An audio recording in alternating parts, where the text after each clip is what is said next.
The settlement of the West was much more than a physical taking and conquering of the land. A whole people in their way of life was forced to give way to another. The hatreds and prejudices formed by the conflicting societies were not easily bridged. But one such bridge was built by the visitor.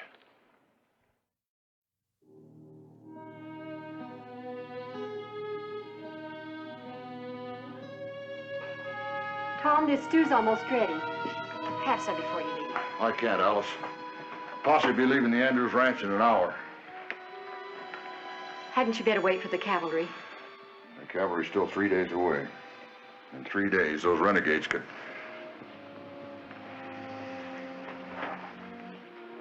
It's only right that I go, honey. I know. Oh, you be careful.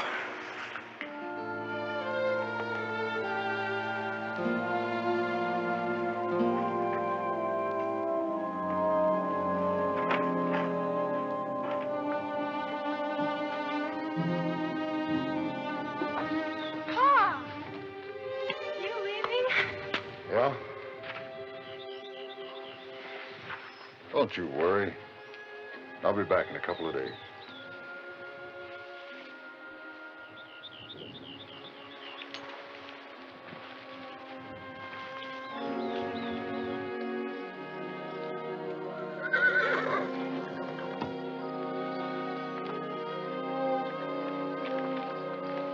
Billy, put your horse back. Oh, but Pa! I already told you. You ain't going. That's final. But Pa, the Andrews were my friends too. I got a right. I admire you for feeling the way you do, son. I wouldn't have it any other way. But I gotta leave a man here. A man I can count on to watch out for your ma and Susan. Okay, Pa. I guess you're right. I'll stay. Take care of your ma, honey. Pa, why do you suppose the Indians killed them?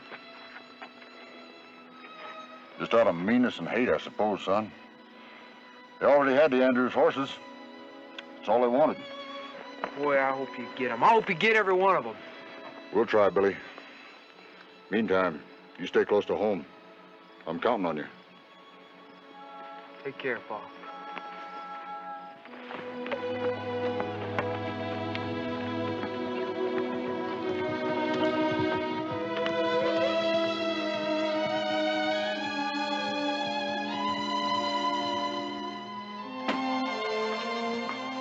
Come and eat.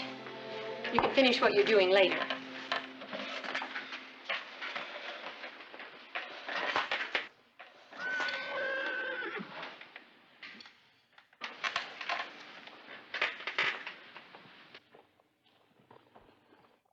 Billy, bring a gun.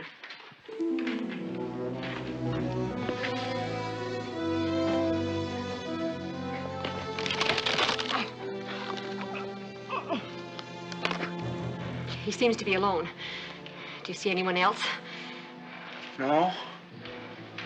Nobody. Help. Help. Please.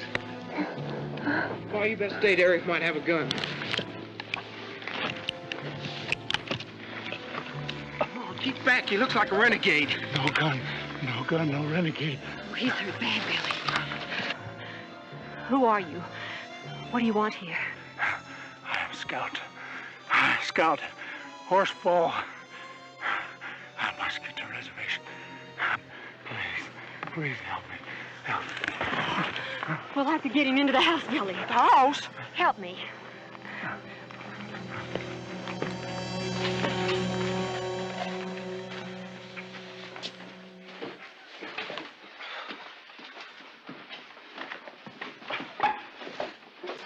What are you gonna do, Ma? I've got to bandage his head. First, I'm gonna tie him up.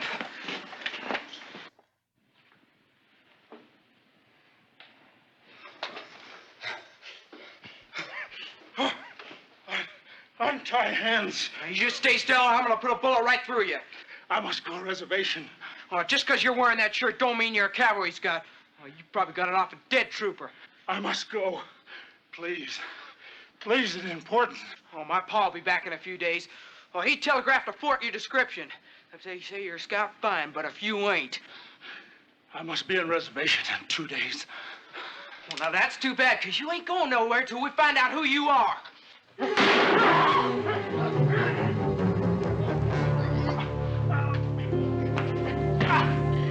Billy, that's enough.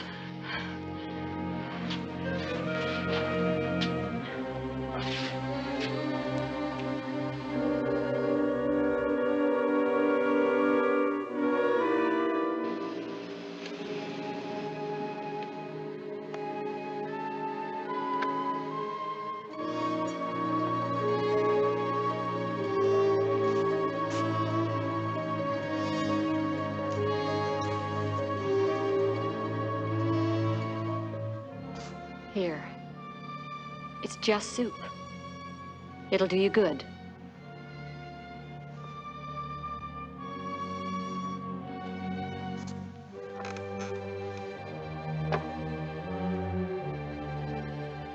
You must give horse.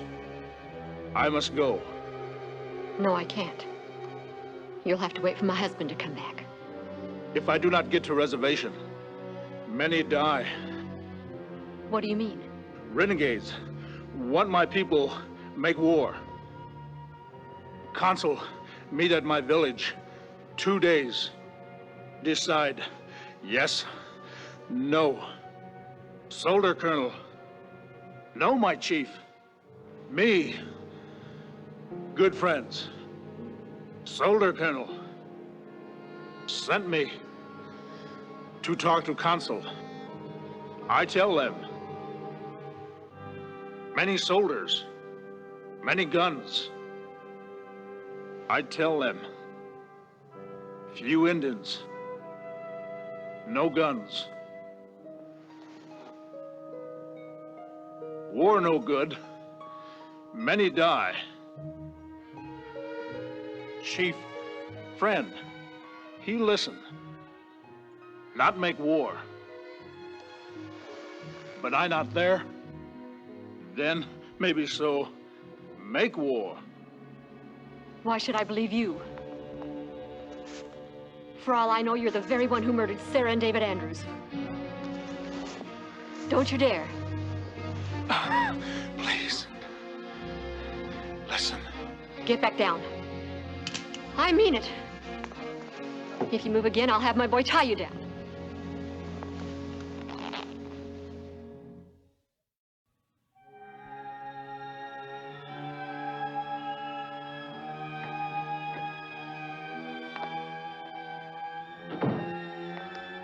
Ma stayed up half the night watching this Indian, and you just make breakfast and be quiet.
Stay where you are. They ran off behind the corral.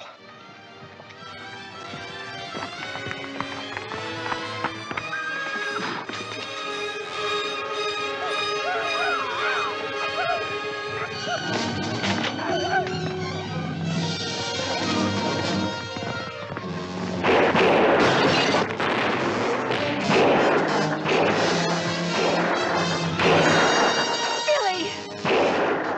Untie hands. Give gun. Stay away.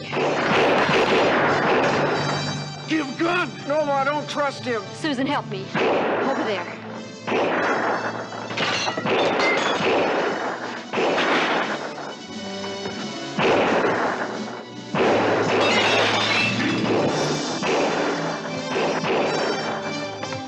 They come again.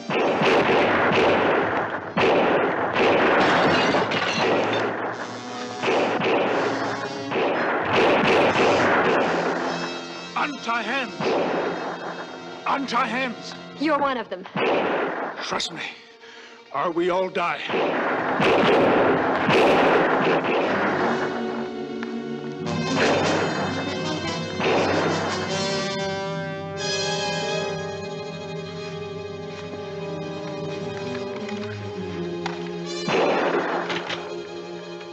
Go window.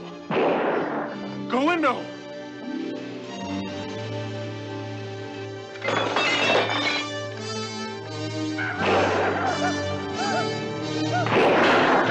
They come. Shoot. Window.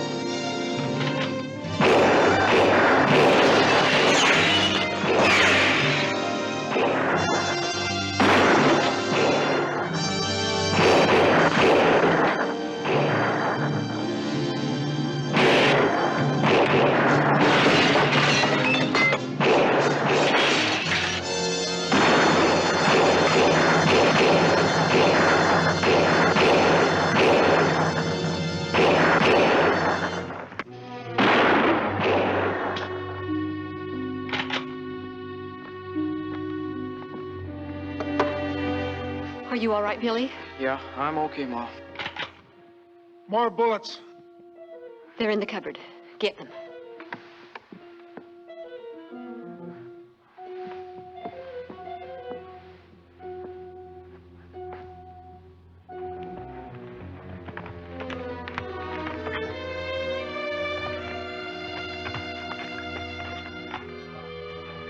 Ma, let me help.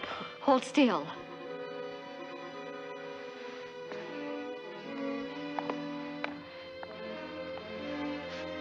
Can you see them?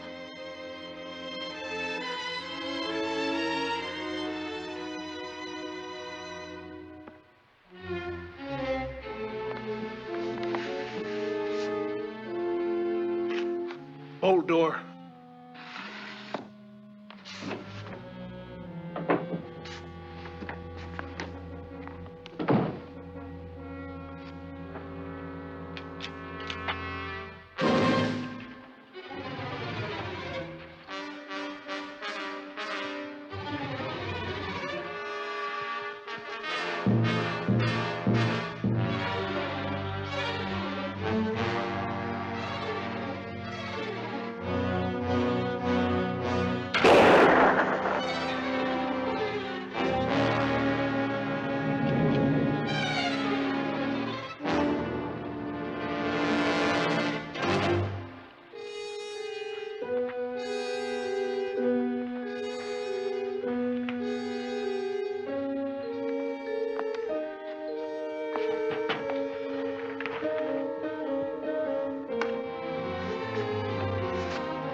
More.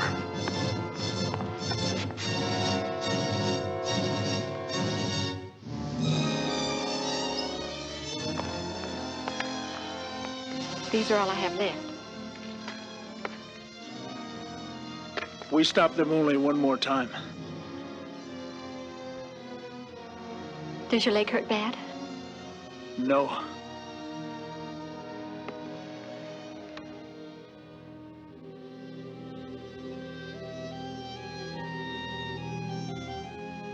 It is all right. I'm sorry. Only fool face danger without fear. Thank you.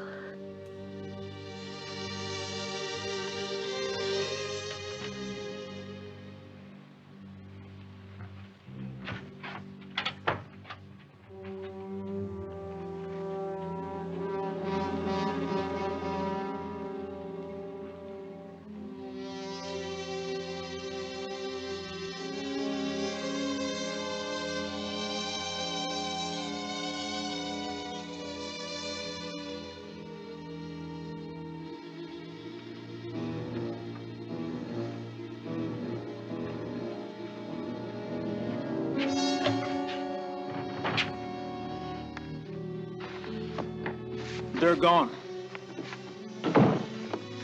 Will they come back? Maybe yes, maybe no.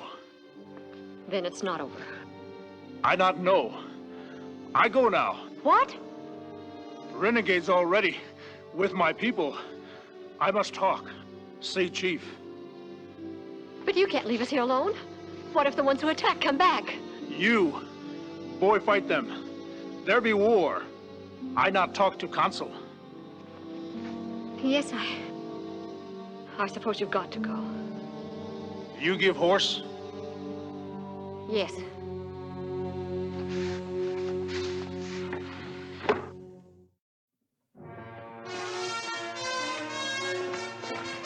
Hey, he's taking a best horse.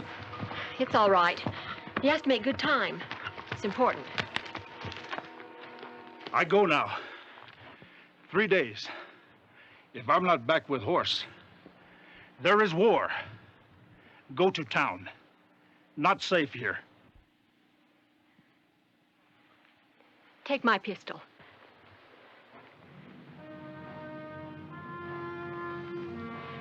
Good luck. War, no war. I bet you will never see that horse again.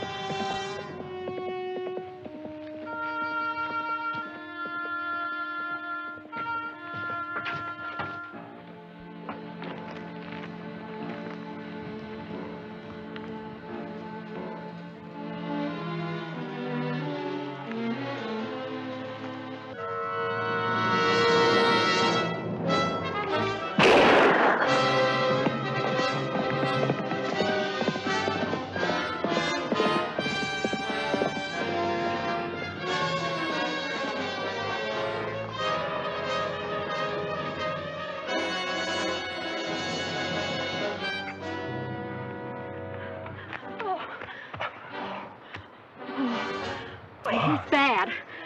Can you stand on your feet?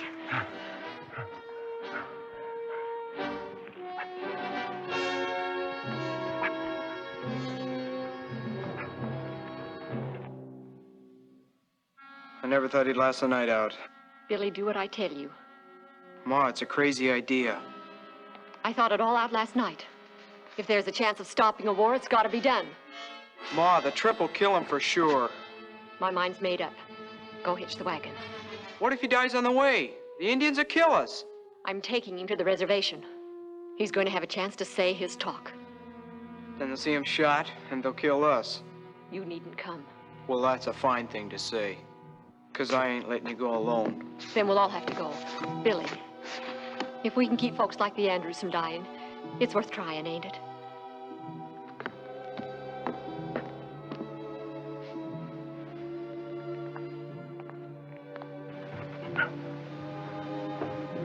When we get there, I don't want you to be afraid. I won't be. Good. Hurry up, Billy. Did you leave that note telling Pa where we were going? Yeah, I just hope we live to hear him cuss us out, that's all.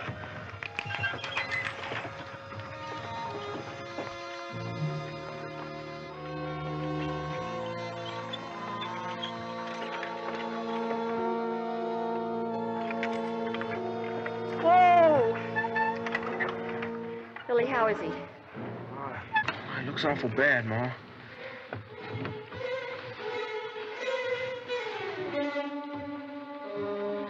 The canteen.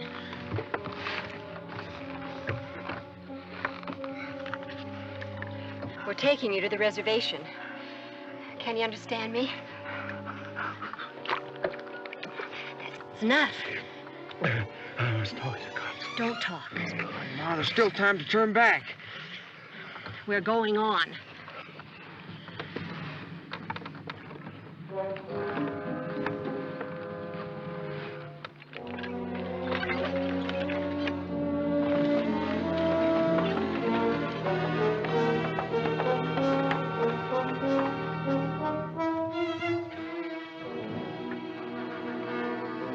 Drive for those trees. They could be reservation Indians. If they're not, we're gonna be needing plenty of cover.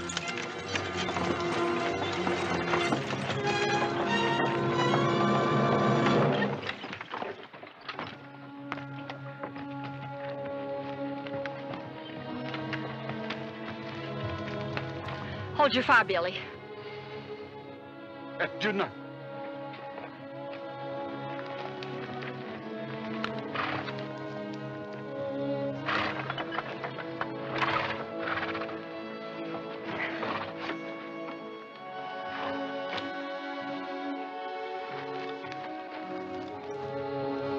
We were bringing him back to the reservation.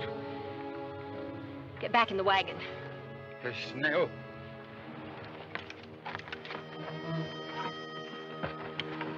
No, Billy! We brought him to you. Now we want to go home.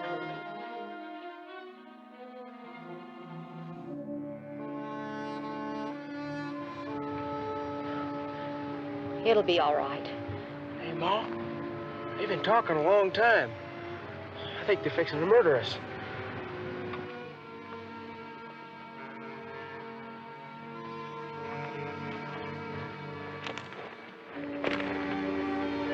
You come. Ma.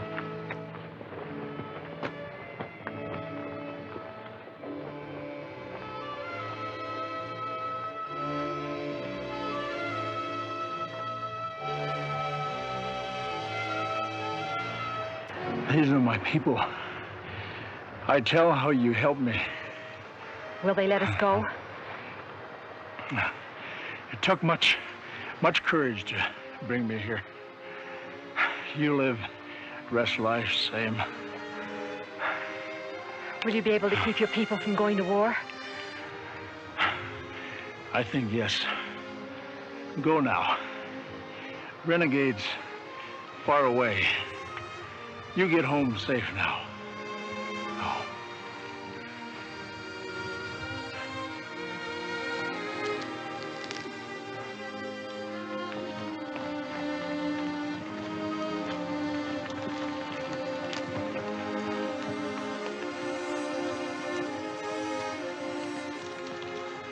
Goodbye.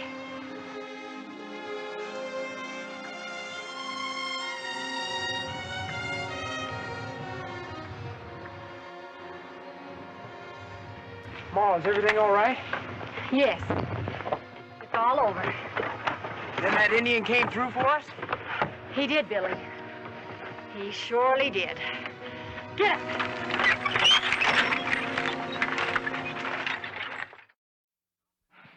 When Tom Benson returned home, his family had quite a story to tell him. Because of Alice Benson's courage, the reservation Indians remained at peace. In fact, the white settlers in that part of Wyoming were never again troubled by Indian raids. Be with us next week for another true story from the history of the Old West.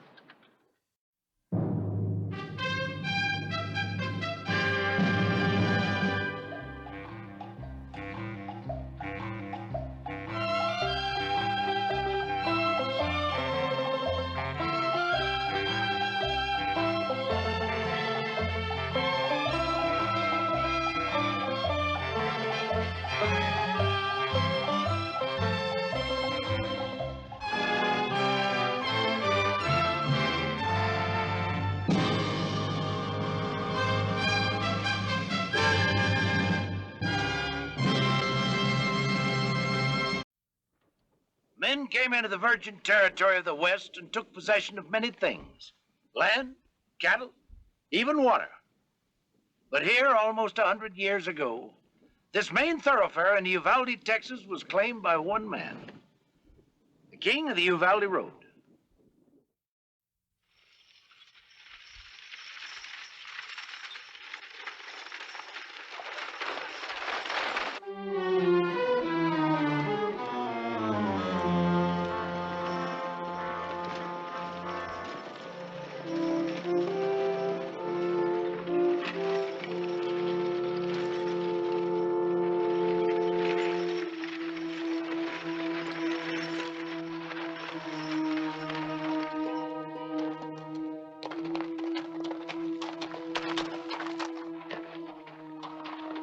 Buenos dias, senor.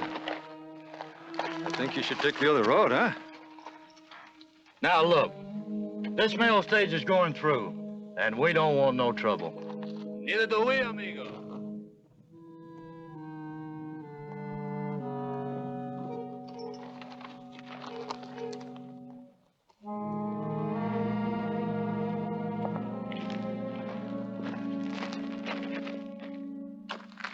You, turn it around. You stop the last two stages, Fisher. This one's going into Uvalde.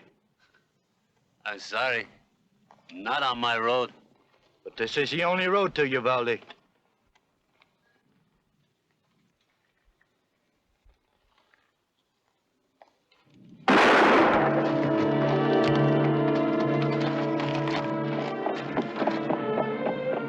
Why did you make me do that?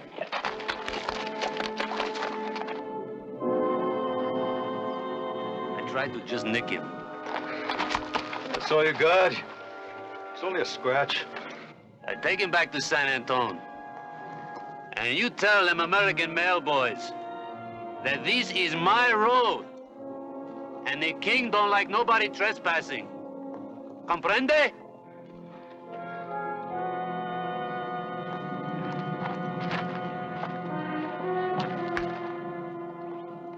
Never mind. I do it myself.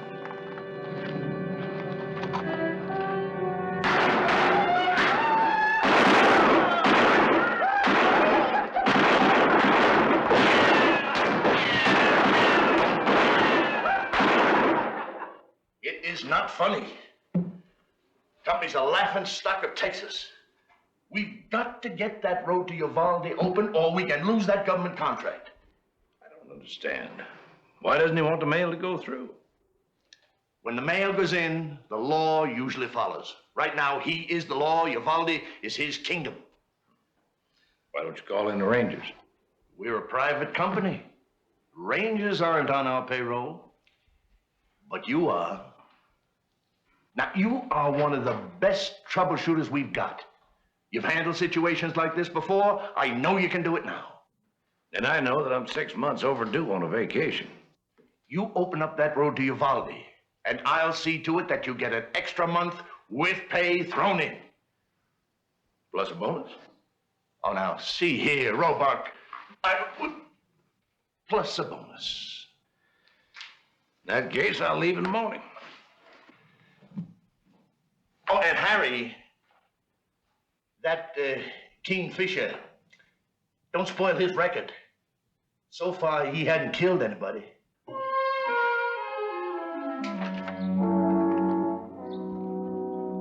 You're insane. Right out of your mind. All I want you to do is get a hold. Contact the governor and tell him to take this Kingfisher and make him a...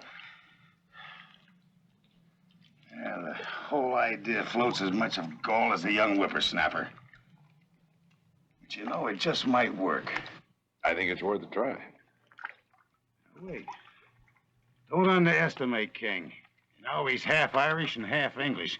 He was raised by Mexican bandits until he was 12. He knows all the tricks.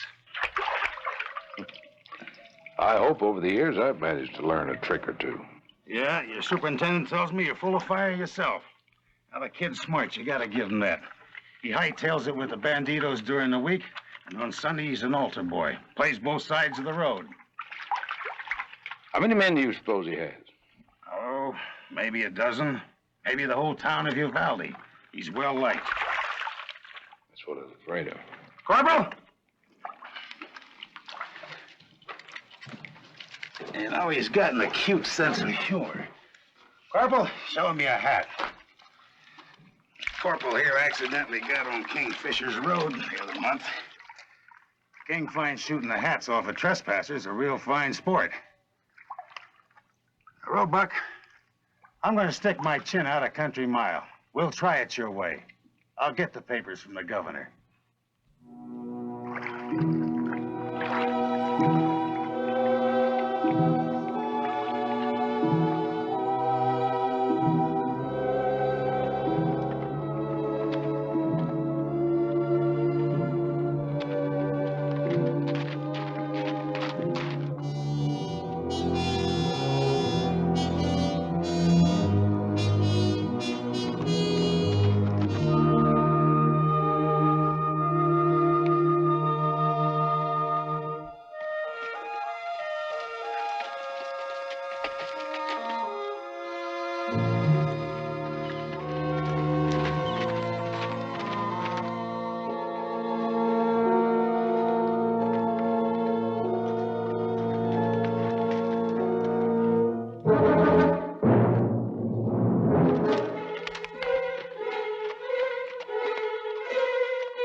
I had to put that poor thing out of its misery. Who are you? Who am I? A Campaneros. He asks who I am. He is king. King of what? It's the United States. We don't have any kings here. King Fisher.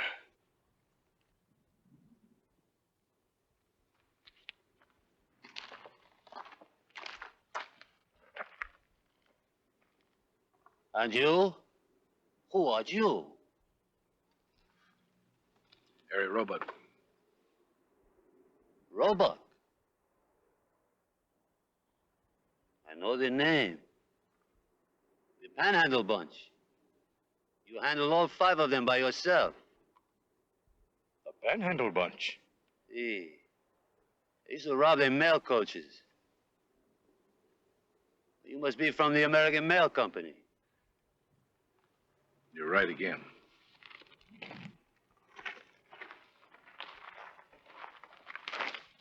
Where do you think you're going, senor? Into Uvalde.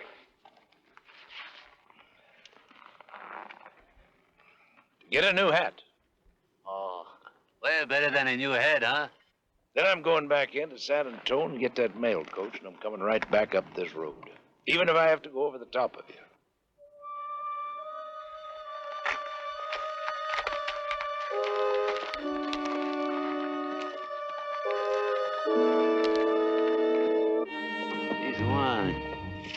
He has hot peppers for brains. It will be much fun to chew him up, huh?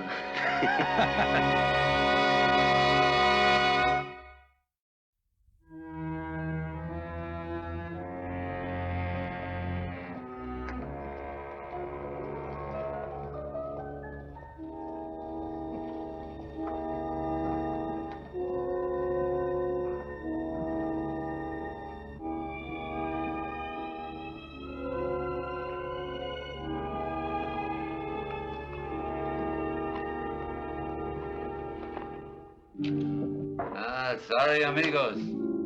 Tres señoritas. Oye, King. Paco. Ese hombre Roebuck. He just sent a telegram to the mail company. Told them to come on through. You did, huh? Well, now, we will just have to give him a welcoming party, huh?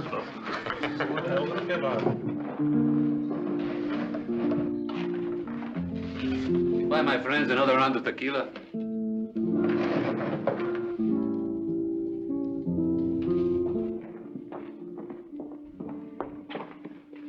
Why do you do such a thing to me? In front of my friends? My girl in a cantina? Your girl. Why am I your girl? Only when it pleases you. Jailer. Now, what is that supposed to mean? That means that, oh, I could just... What have I done? What is it that makes you so angry? You know what you mean to me. Of course, I'm the girl that you love. See?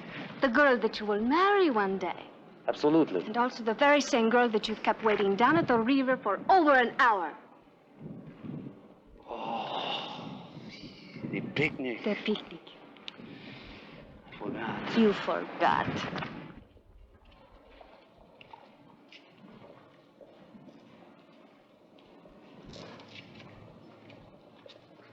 Taylor, listen to me, my love. One day we will be married. When? When what?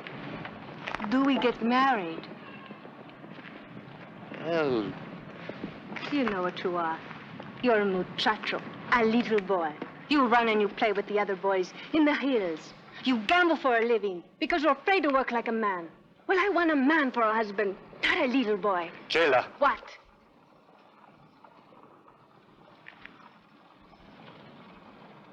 It's a nice day for a picnic, huh? Is it?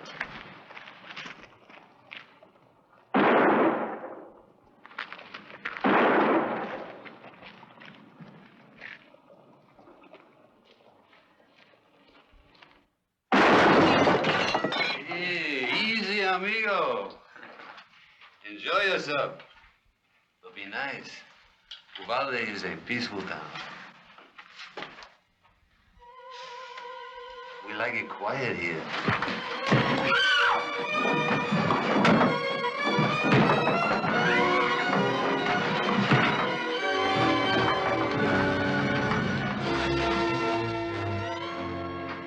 I could have handled it myself. Sure you could. Whiskey. Straight.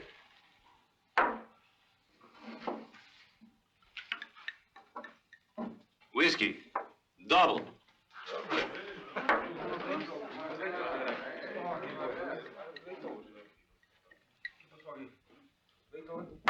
Once more.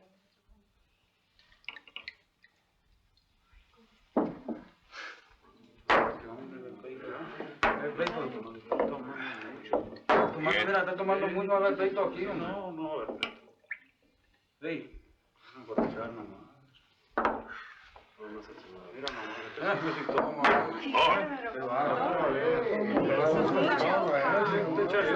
¿Cómo le hace? Dale, una más.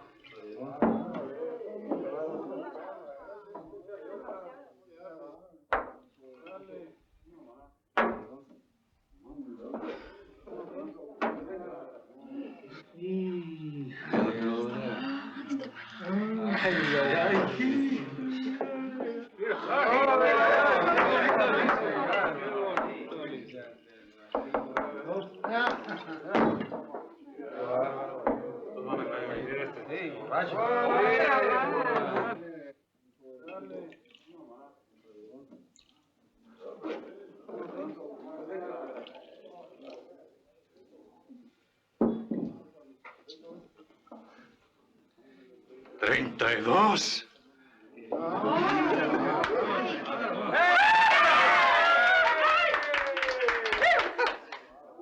¡Otra!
boys here are betting that your mail coach does not get past my sign.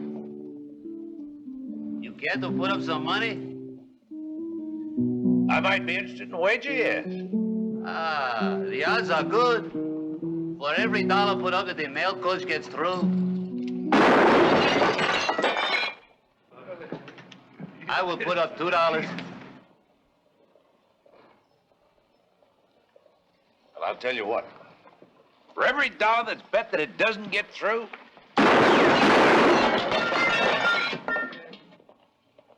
I'll bet $3.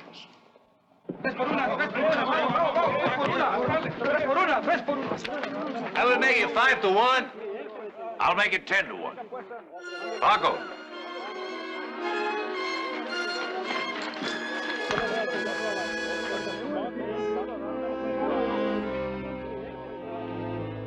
See you mañana.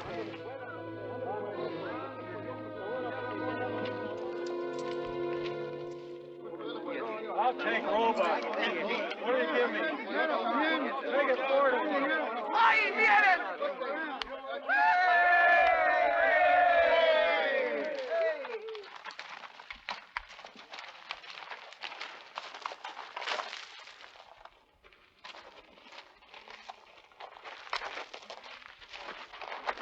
Shayla, you shouldn't be here. Please don't fight. Let Roebuck and the stage go through. What does it matter? There is nothing to worry about, Chiquita. The only thing that makes me sad is that I may have to kill this Harry Roebuck. And I was beginning to like him.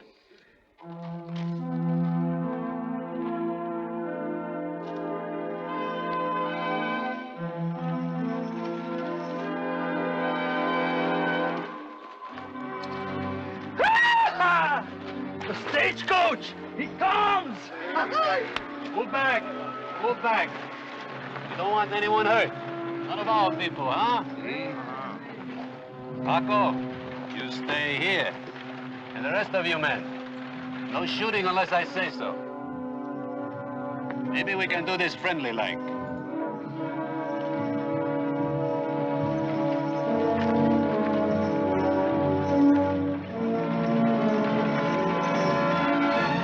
Hey, amigo, that is far enough. You're not going to stop us this time, King. Look, amigo, the mail, that is something official, like the government, see? Now we let the mail come through and the next thing will be a man wearing a badge. Uvalde is our town. We like it that way.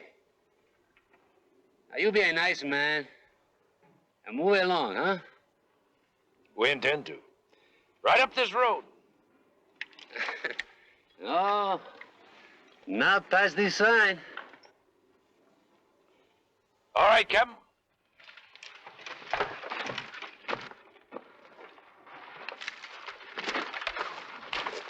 Rangers? They are not supposed to guard private coaches. Who said anything about that? I'm merely taking the captain and his men into Uvalde for a holiday. Drop your gun belt, amigos.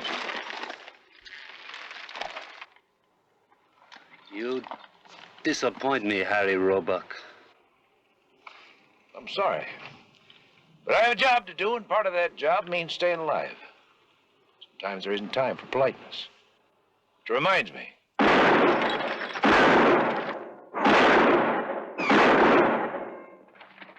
My sombrero. My beautiful sombrero. If you did not have that gun, I would make you eat that hat. Let's see about that.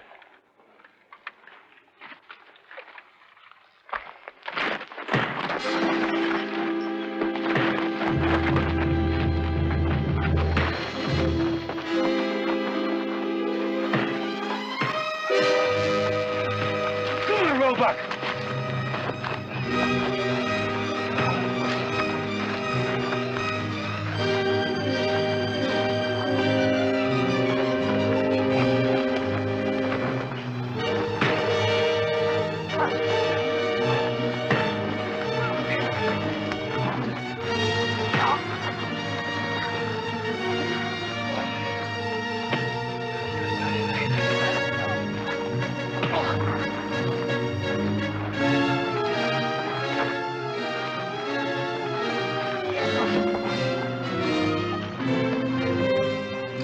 It's a draw. I declare it a draw. You agree, Roebuck? I agree. Fisher? It's all right with me. But my road is still not open to the mail coach. You listen to me. I don't care if I have to put up a brick wall. You put it up and I swear I'll... Here. Read this. You don't scare me with your official papers. Just read it.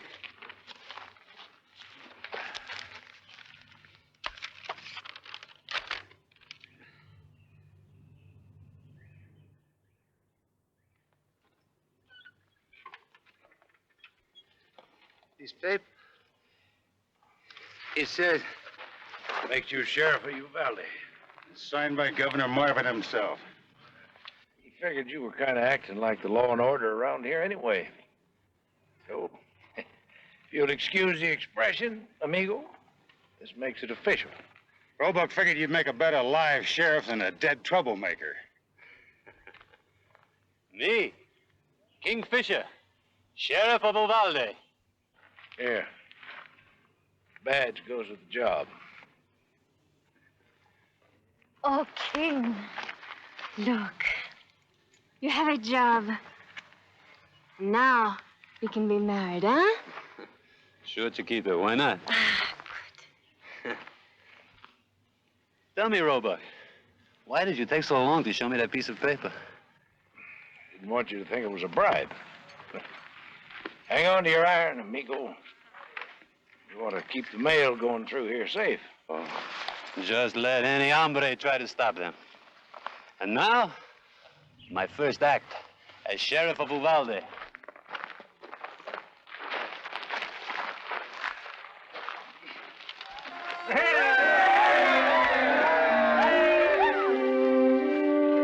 The road is now officially open. But King! What about me? Paco, the road, everything. I don't know, Paco. Well, maybe I can make you my deputy. What do you think? Can I get him a badge? It's up to you. You're the new sheriff. Okay, I make you my deputy. Hey, Harry, we going to town and have a celebration. We'll be with you.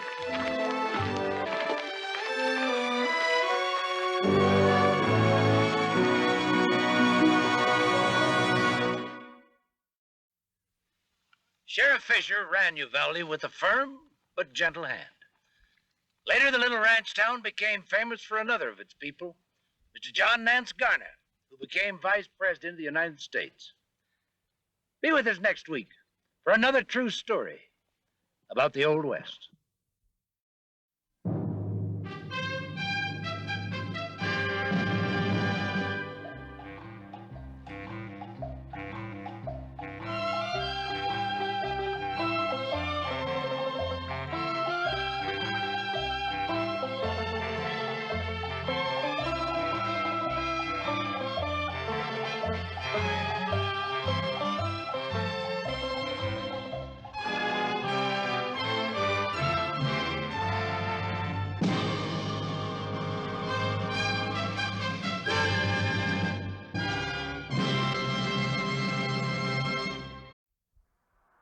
Money was a big problem for wealthy Texas ranchers in the early frontier days. There were no banks.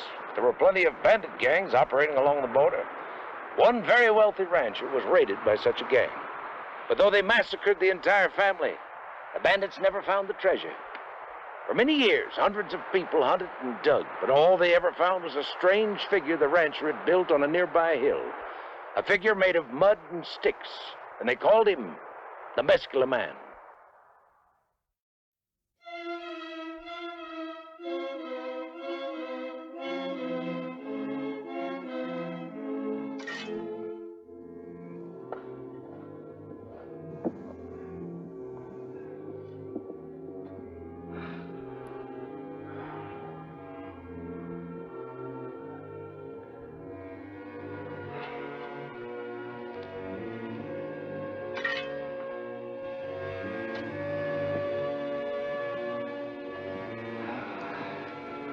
signs are supposed to be pointing towards gold.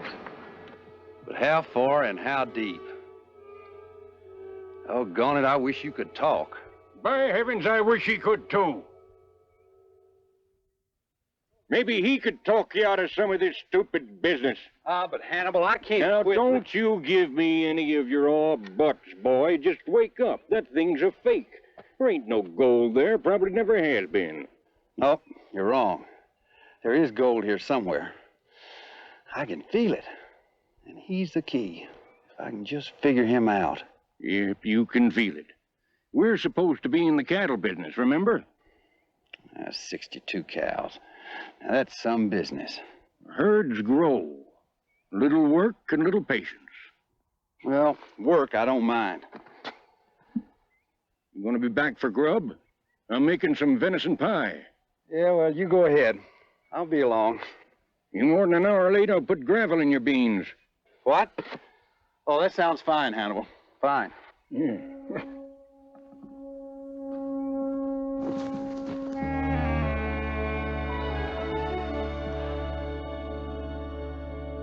Yes? How come I got to learn two kinds of letters?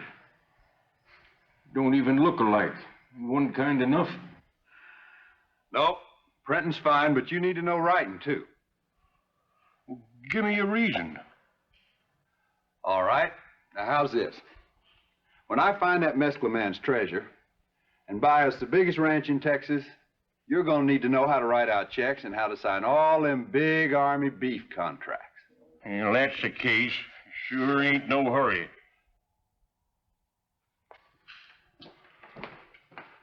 Now, listen, you stubborn old goat.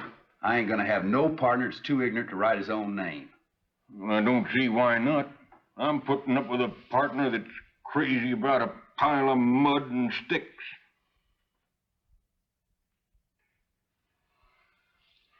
You going somewhere? Well, I thought I'd ride over to Ewing's trading post and get us some coffee. Ain't no need for that. You got more than 10 pounds left. Well, we need salt, and I'll pick you up some chewing tobacco. Well, I just got me a dozen plugs last week. We got more than enough salt to last out the summer. All right. I'm going to see Sarah. Now, is there anything wrong in that? Nary a thing. At your age, I'd probably been sparking her myself. And why not? She's darn pretty, and you know it. Pretty as a little red wagon. She's plenty smart, too. Yeah, she's that for sure. Well, then doggone it, Hannibal, how come you don't like her? I don't recall ever saying that I didn't. Well, you never said you did. Will you stop fussing at me? I ain't your blasted daddy. Now go on, get out of here and leave me be, because I got work to do. Well, you sure do. And you remember, you copy every one of them letters 20 times. Stop nagging and get out of here.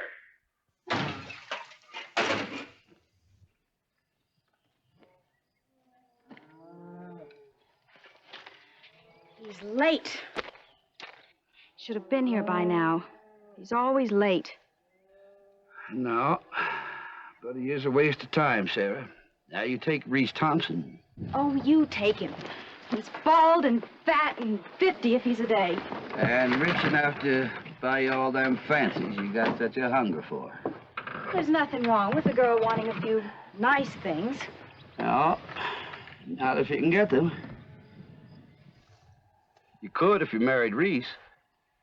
And stay right here in this valley for good. No thanks. I want to go places and see things. New and exciting things. Well, you could probably talk Reese into a trip to San Antonio. Oh, I'm talking about places like New Orleans and San Francisco and New York. And you're going to get there with a two-cow rancher like Jess Ivy. I will when he finds that mescla man treasure. Jess loves me. And if he doesn't find the treasure? He'll find it. He just has to.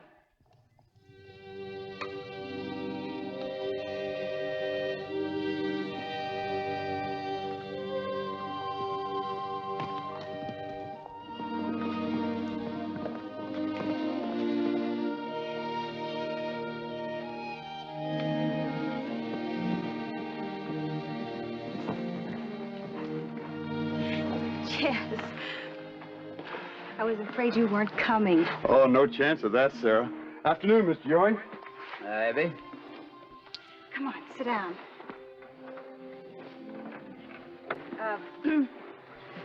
Papa? Hmm?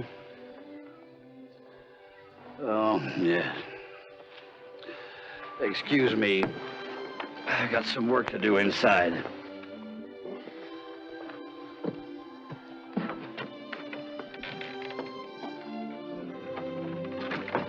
Don't mind him. Here. Now, have you figured out the secret to the mezcal man yet? Nope. But it's just a matter of time. I hope it won't be too long. Me too.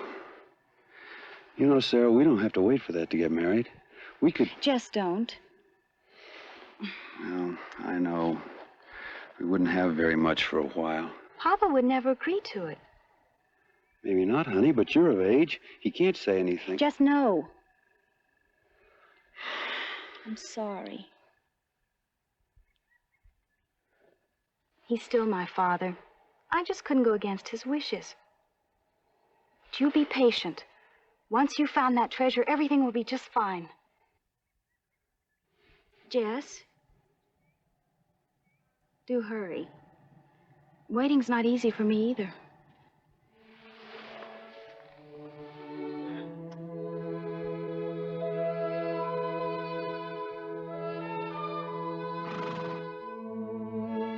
Well, this ought to take down that swelling.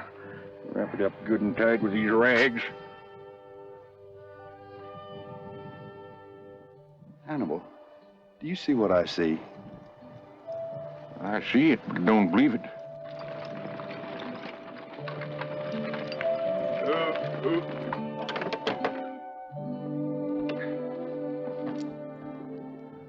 Good afternoon, gentlemen. My name is Harold Graves III. Third what? Why, the third Harold Graves, of course. You mean there's three of you? Sir, I'm referring to my grandfather, my father, and myself.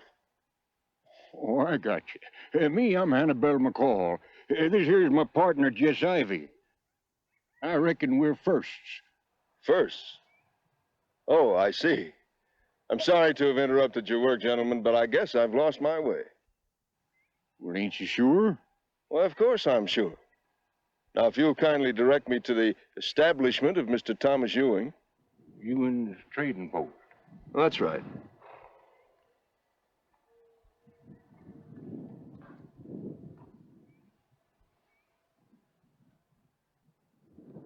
Are you some kind of a friend of theirs? Well, heavens, no. I never met the gentleman. But I understand his trading post serves the entire valley.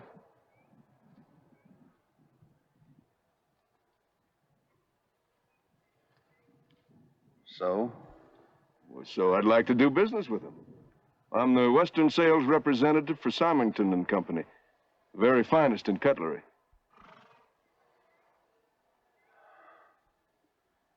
Oh. Well, in that case, you just stay on this road and till you get to the fort. Then you turn to the right about, 4 miles.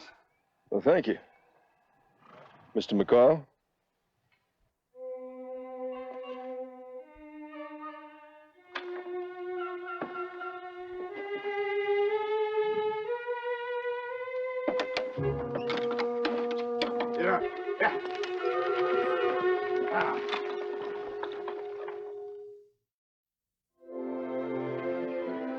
I wish it could have been a bigger order, Mr. Graves. Not many folks in the valley can afford such expensive knives. Of course, I understand, sir. It's going to be dark before you get to town. You sure I can't put you up? I have a couple of rooms I rent out. Thank you. I'm afraid not, sir. I really must be...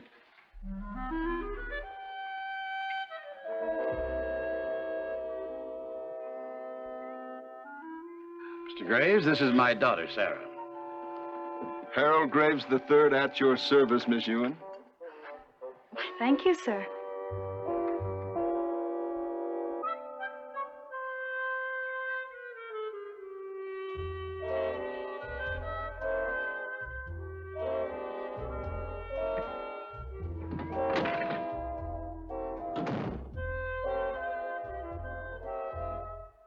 attractive young lady, Mr. Ewan. Yeah, too much so, I'm afraid. Goodbye, Mr. Graves. Goodbye, sir. I'll have your order shipped right away. Oh, here. Oh, Graves. My hip. Oh, I'm Here. afraid I wrenched it. Oh, easy now. Oh, put your arm around me. I'm afraid I'm going to have to accept your invitation to stay over, Mr. Ewan. Why, of course, you're in no condition to drive. Let me help you to your room. Easy. Back kind of early, ain't you? Oh, that pretty dude's still there. Well, he sure must have hurt himself. My foot. He's no more hurt than you are. He's just faking it so he can hang around Sarah. Well, she'll catch on. Not her. By the way she's fussing over him, you think he's some kind of wounded hero. Well, some women just like to fuss over a man. He's all the time filling her up with a lot of fancy talk about how he's going to get a promotion and have a big house and servants. Oh, he's got her believing that his life in New Orleans ain't nothing but parties and fancy dress balls. Doggone it, Hannibal. I'm worried. Yeah, I sort of gathered you would. You, think you could get your mind off of women, just long enough to take a look at something really important? Why, sure. What is it?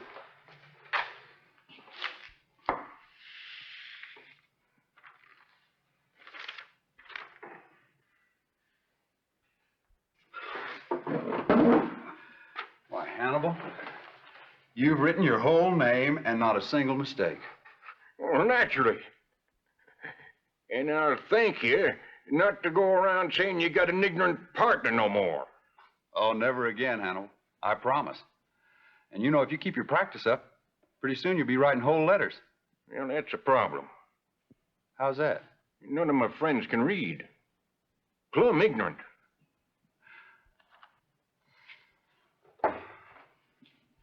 You know, Hannibal, I got a hunch I better find that Mescula man's treasure in a real hurry. Why? It ain't gonna run no place. No, but...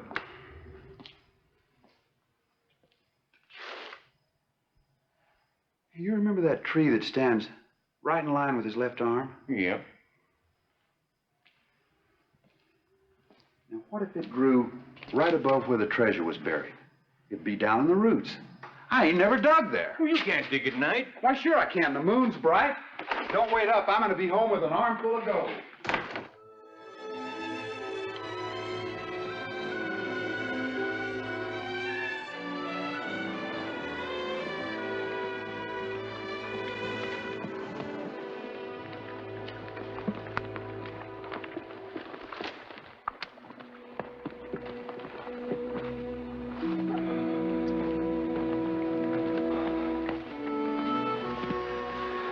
Don't say it.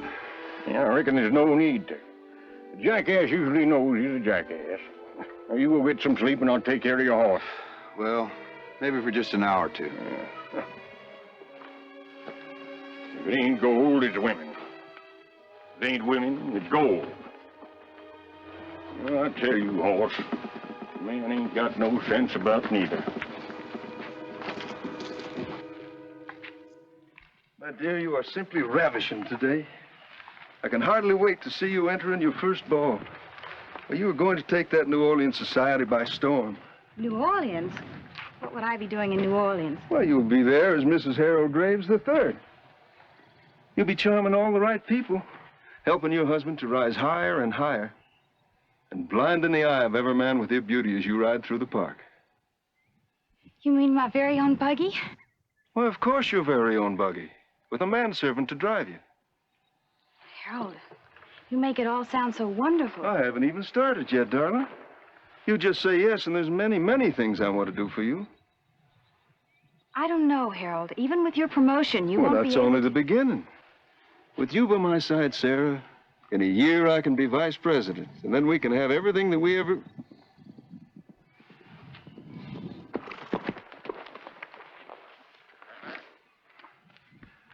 So you're still here? Obviously, my dear fellow, and why not? Because Sarah's my girl, that's why. And I don't want you hanging around her. Now, just a minute, Jess Ivy. I've told you Mr. Graves is our guest. Excuse me. It's time for my rest. And I'm sure you want to discuss this in private.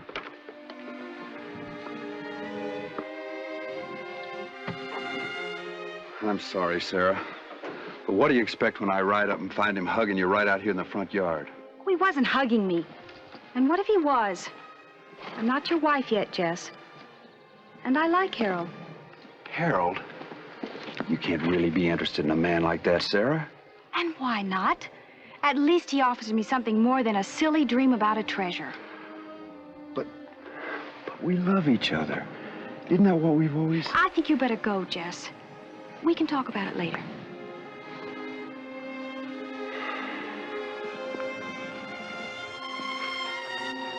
It's not a silly dream, Sarah. I'm gonna find that treasure, you'll see. And then I'll offer you 100 times what that drummer can.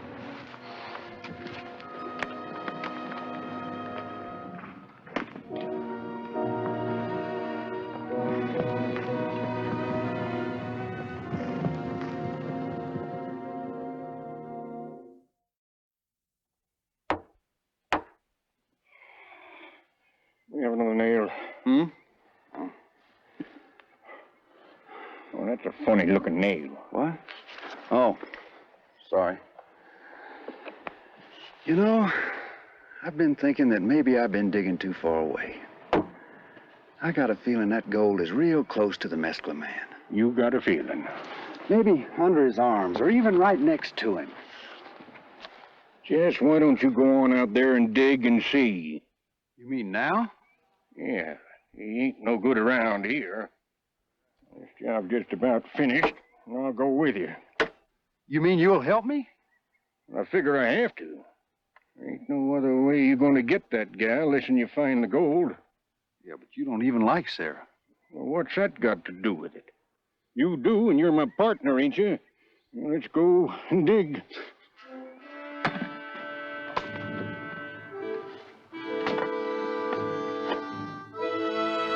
Hannibal, we're getting close to it, real close. Yeah. I tell you we are. Well, I can just almost... Let me guess. You can feel it. Well, you go ahead and laugh. But I do. I can feel it just as plain. It's kind of a tingling in my bones. Don't you feel that? Nary a tingle, boy. The only thing I feel is a lot of new aches.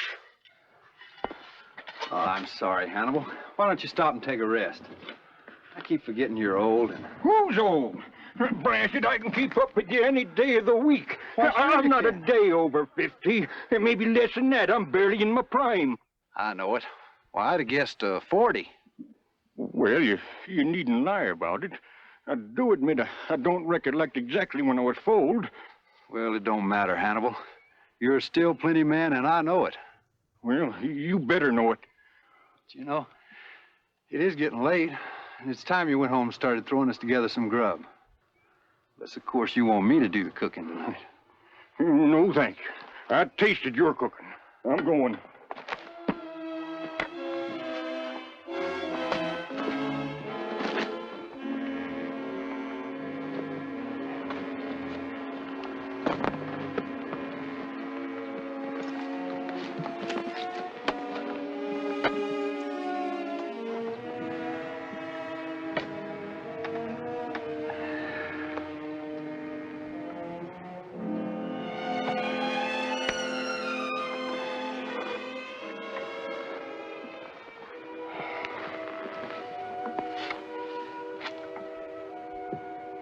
Well, old boy, you got me beat.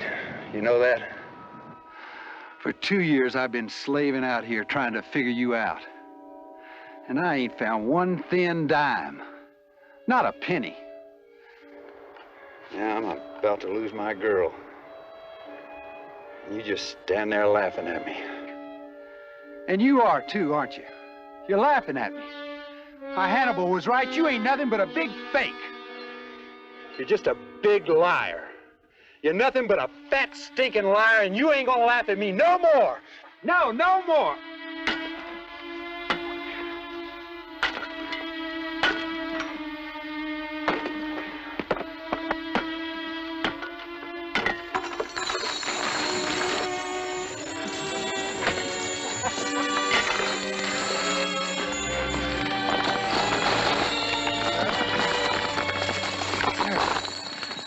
I found it, Sarah.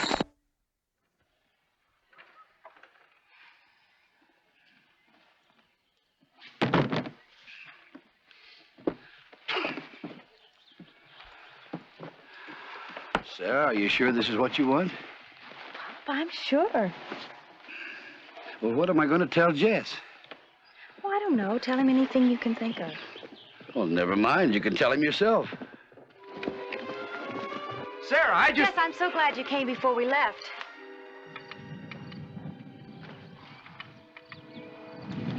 Left? Yes. Harold and I are going to be married.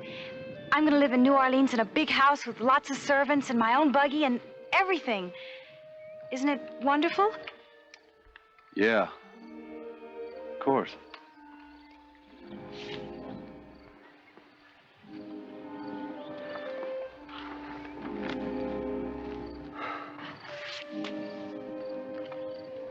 It's funny, I thought...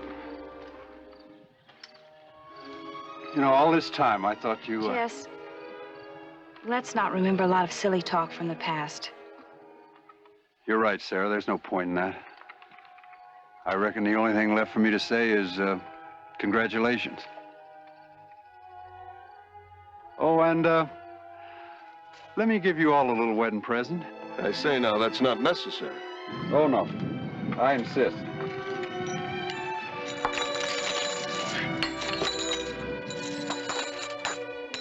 What? Jess! Jess, you found it! I sure did.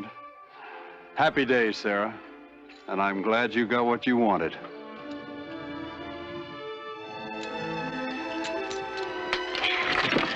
But Jess...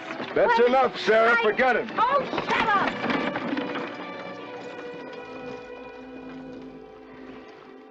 I'm sorry, Jess. Mr. Ewing, don't be sorry. Not for me.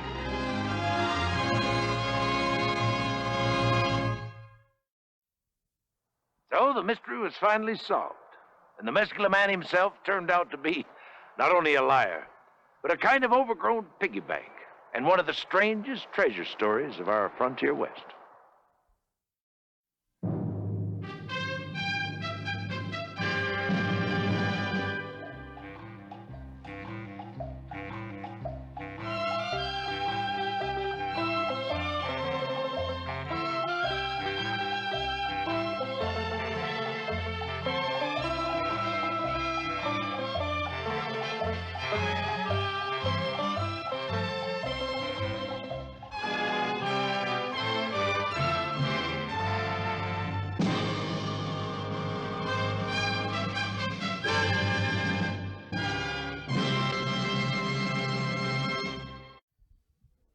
During the late 1880s, men, women, and children braved the untamed frontier to settle in the Arizona Territory. One such woman was Clarissa Colvin. As her son worked the land, Granny Colvin reared his daughter.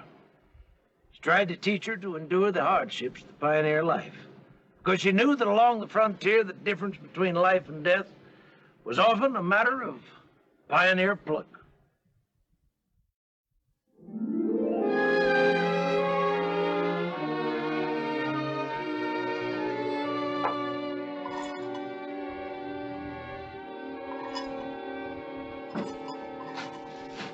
Good morning, Granny. Morning, Annabelle. You're going to be hot in that suit. It's all I have for town. You know, today's wash day. You said you were going to help me. I'm sorry. I forgot. How are you getting to town? It's an 8-mile walk. When Kincaid's driving me. You better check with your dad. You know, he doesn't like you fooling around with those hired hands, especially that one. Asking him to drive me to town is hardly fooling around. Does he know that? For heaven's sake. If Papa had his way, the only man I'd talk to would be Frank Harris. Annabelle, you and him are as good as engaged. Nothing's as good as engaged. You either are or you aren't. And I'm not. So I see who I want. I see. Mm-hmm. So, If Frank doesn't like it, he can propose. You make it sound just awful. Well, it's been done before. But Wynn doesn't strike me as a man you can trifle with. I don't know what you mean. Oh, yes, you do. Well, he's a drifter, a good-looking saddle tramp. But you know nothing about him. Granny, he's simply driving me to town. You love Frank, don't you? Yes. But he just doesn't seem to care. Oh, he does. You know it. Then let him show it. Here's Wynn now.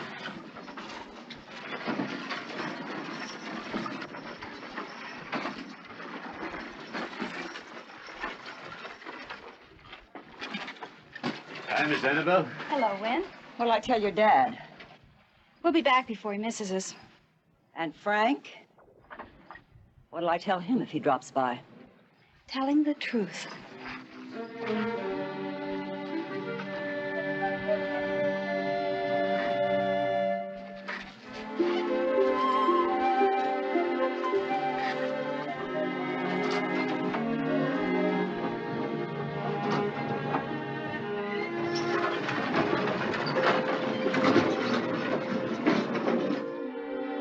Hello, Ma. Annabelle.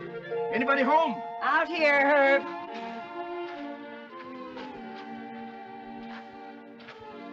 Ma, Annabelle should be helping you. Well, she's up to other things. I'd rather do it myself than argue. Why, you're all duded up. Oh, I'm going into town. Sheriff Dunlap wants to talk to me. Something wrong? I don't know. He wants to talk to me about that Kincaid fella I hired. When? Probably nothing, but if I'm not back in time for supper, you and Annabelle go ahead. Herb, she's not here. She went into town with Wynn. With Wynn? It's my fault. I should have made her wait to ask you. Let's not borrow trouble. After all, we don't know he did anything wrong, do we? Better get on in.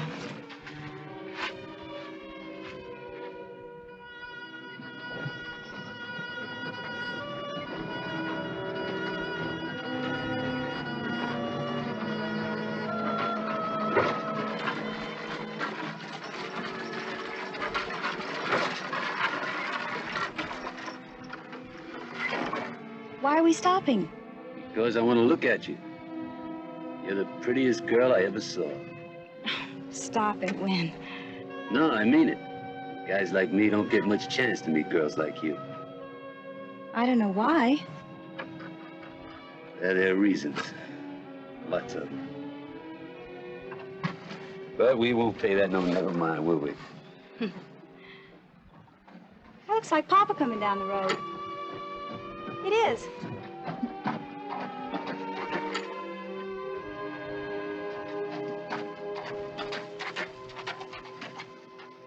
Annabelle, you asked me before leaving with one of the men.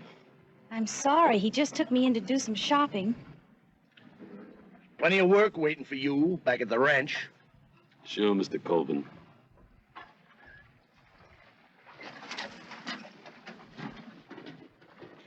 Boy, he sure don't like me. Oh, he's that way with everybody, except Frank. But who's this Frank? Your boyfriend or something? I guess you'd say or something. We're not engaged. Good. Then maybe you'll go for a ride with me tonight. Mm-hmm.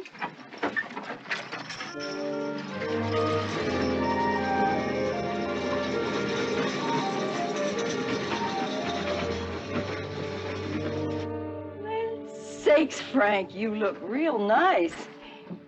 Where you been keeping yourself lately? Well, I've been busy fixing up my place.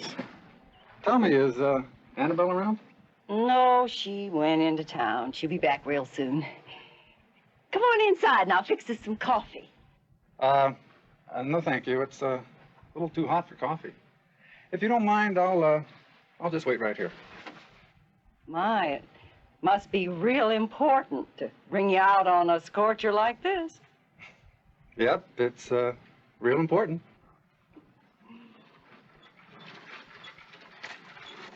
Praise be, she's back, Frank. She's back. Who's that with her? Oh, it's a hired hand. He drove her in.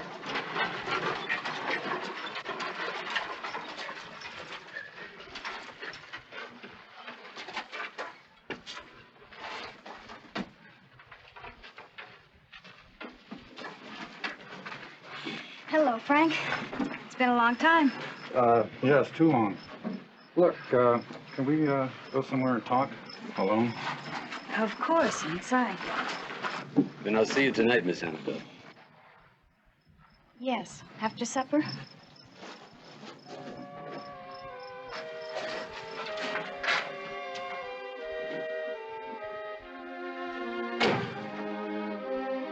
All right, now suppose you tell me what that was all about. What's all about? That fellow out there, who is he? Oh, you mean when? Well, he drove me into town, and he asked me for a ride tonight. Annabelle, you belong to me. You always have, and you always will. I don't belong to any man I don't even see for weeks. Well, I've been working on my house so that I could ask you something when I came here. Well, you're here. And so is he. Is Frank, he works here. that all? That's all. So far. Annabelle. Marry me. All you ever had to do was ask.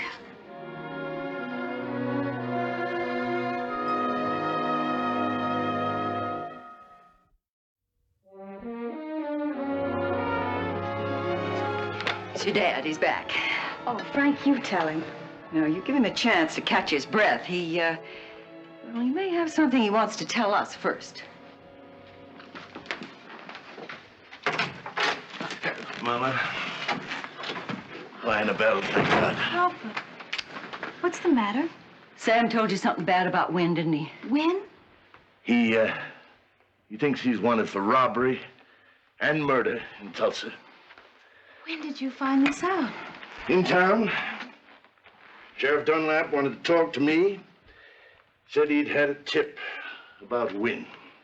Well, why doesn't he arrest him? What's he waiting for? Frank, it's only a tip. He's waiting for Tulsa to verify the description he sent. You're not gonna let him stay here. No, I want him out of here tonight.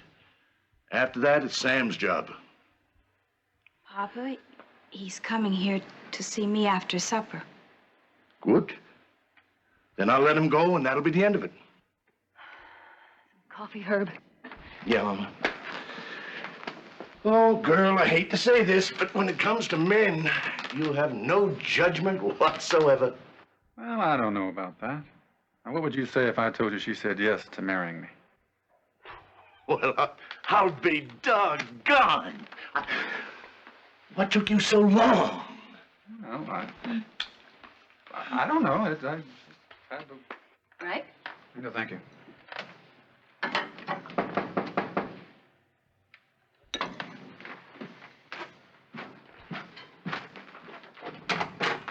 Good evening, Mr. Colvin. I came for Miss Annabelle. That is, if she hasn't changed her mind. I'm afraid she has, Wynn. Is that right, Miss Annabelle? Is he telling me how you want it? Yes, Wynn, I'm sorry. But why? Because of him? We're going to be married. Married? Then you were just fooling around with me.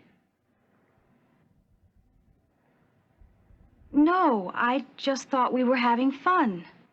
Fun? You make a fool of me and you call it fun? All right, that's enough. You get your things together and get. You firing me, is that it? Yes, sir. All right. But you ain't seen the last of me, Miss Annabelle.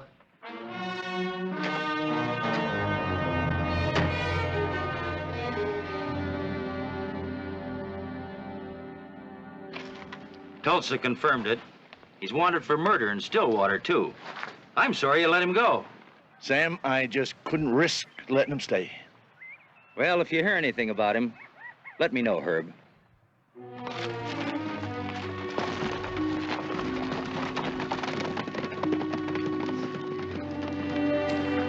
Hey, where are you going? To the barn.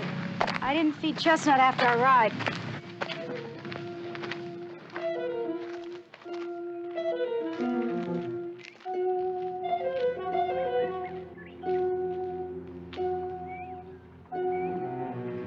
Here I am, Chestnut.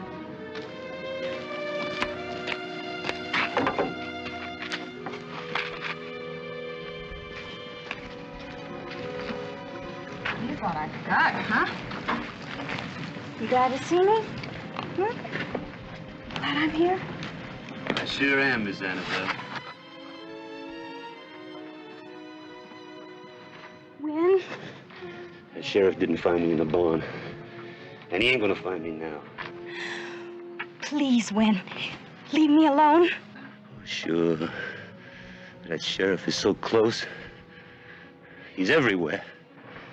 But you ain't putting me off, married or not.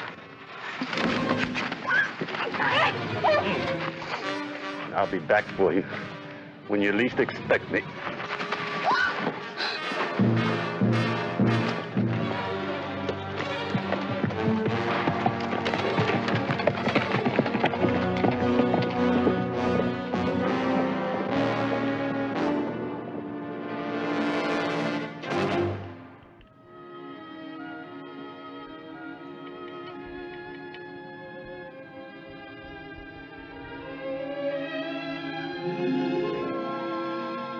Well, looks like the spring rain was good for your flowers this year, Ma. Yes, they're coming right along. Well, are you ready to go, Herb?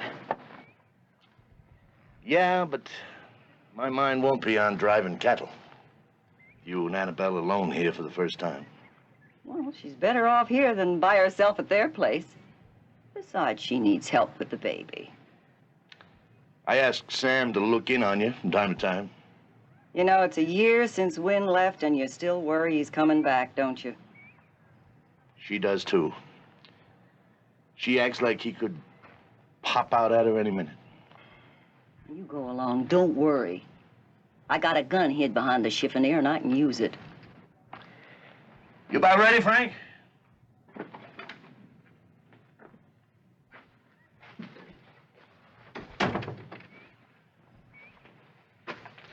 Take care, little Frankie. And don't worry. Everything will be just fine.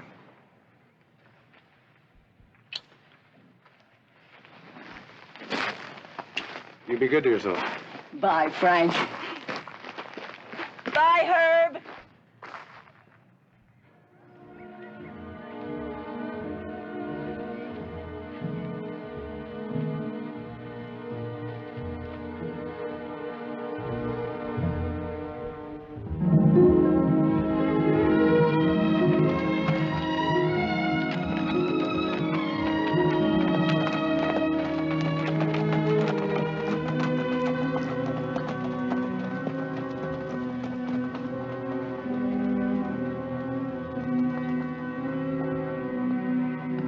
Just being here brings it all back.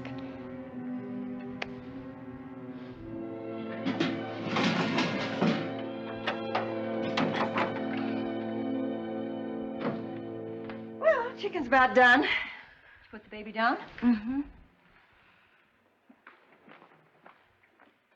Looks like it's fixing to blow up a storm for tonight. I best go and see that everything's all right for supper. No! Don't go out there. Why, child? There's nothing there to hurt me. Please. Granny, he might be waiting. Sure, now you get a hold of yourself. Nobody's seen hide nor hair of him since last summer. Now you just stay here and take care of the baby.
told you I'd be back, Miss Annabelle.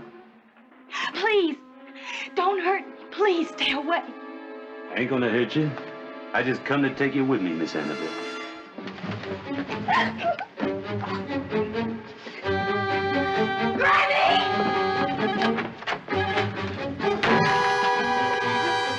Crazy old lady.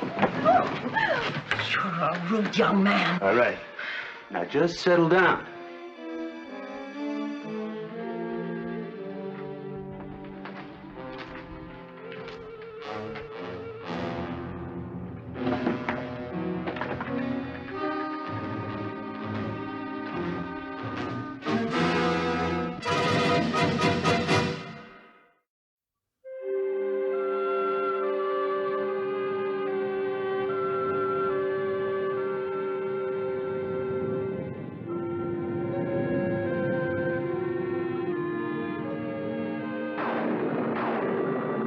That storm, you're not going anyplace tonight. Yeah. We got a barn, you know. So? Your horse ought to be in it.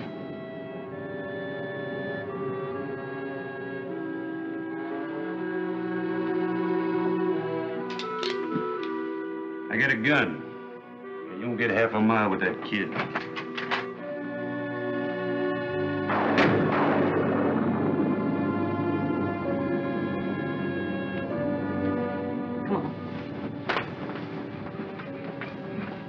Help me.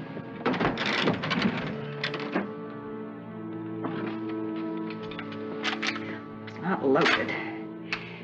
The shells are somewhere. Maybe the bedroom. What are you going to do? There's no time now. We gotta find the shells and load that gun. You have to shoot it. I couldn't shoot that. You will if you have to. Or do you want him to take you away from Frank and the baby? I'm afraid. Well, so am I. But you got us into this and you gotta help to get us out. Now sit down. He'll be coming.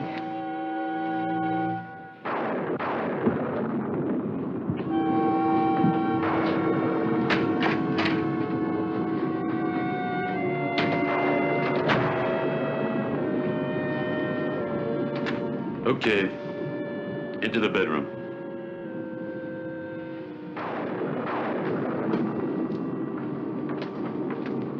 Remember, old lady, I'll be sitting out here all night facing that bedroom door with a gun in my hand.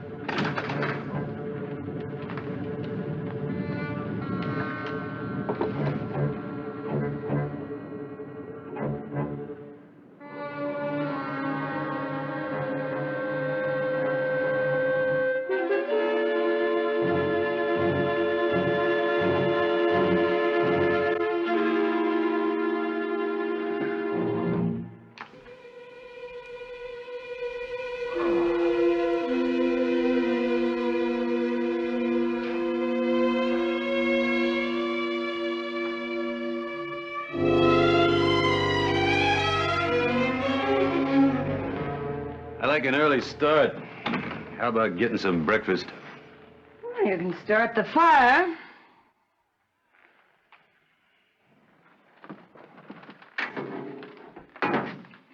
Hey, old lady. Get away from my back.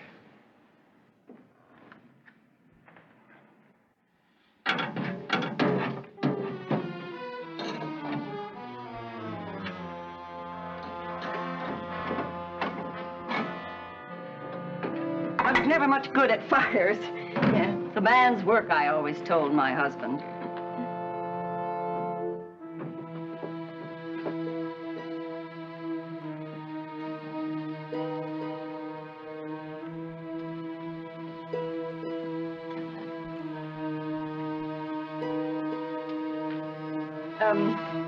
Yeah, the kindling is down there, beside the stove.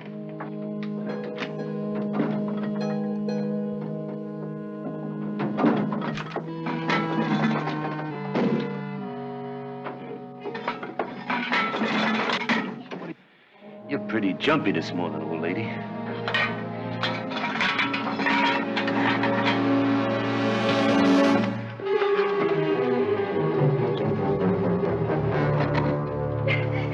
Annabelle! Annabelle, help me! Help me! Oh, give me the gun.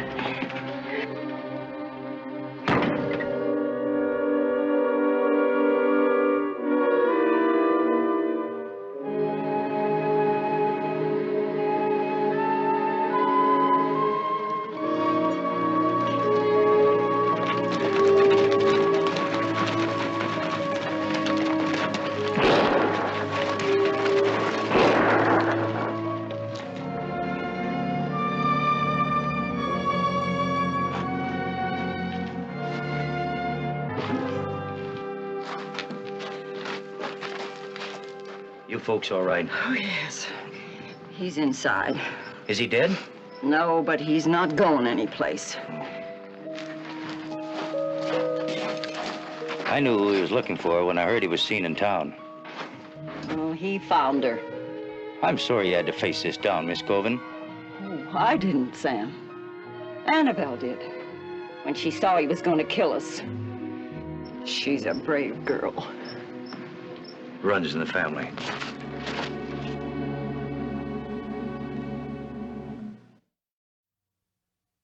And in the Colvin family, courage is called pioneer pluck. Women like Granny Colvin and her granddaughter Annabelle met the challenges of the frontier, no matter how unpleasant. And she helped tame a land. Be with us again next week for another true story of our American West.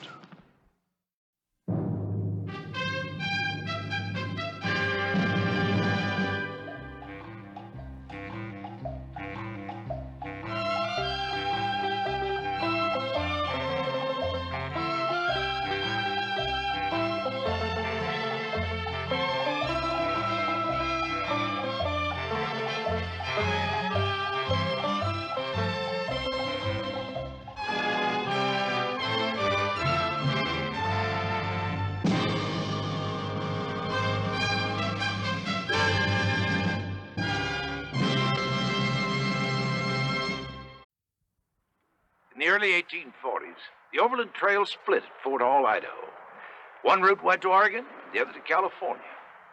Men like Caleb Greenwood waited at Fort Hall to guide wagons to California, where General Sutter paid a fee for bringing settlers to his fort.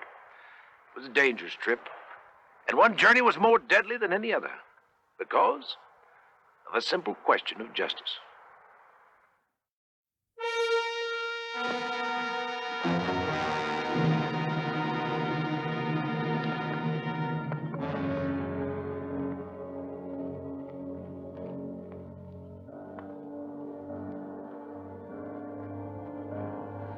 Leroy, you about ready to move out?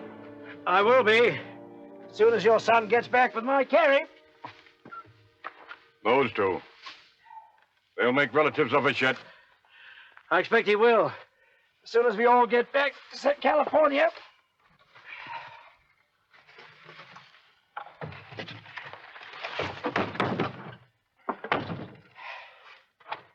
You know, Andrew, I've been thinking about the offer that Greenwood fellow made this morning. Why? Well, it makes sense to me. Maybe we are being foolish and not letting him take us south. He makes his living scaring people like us. I'm not scared for me, but I got Carrie to think about.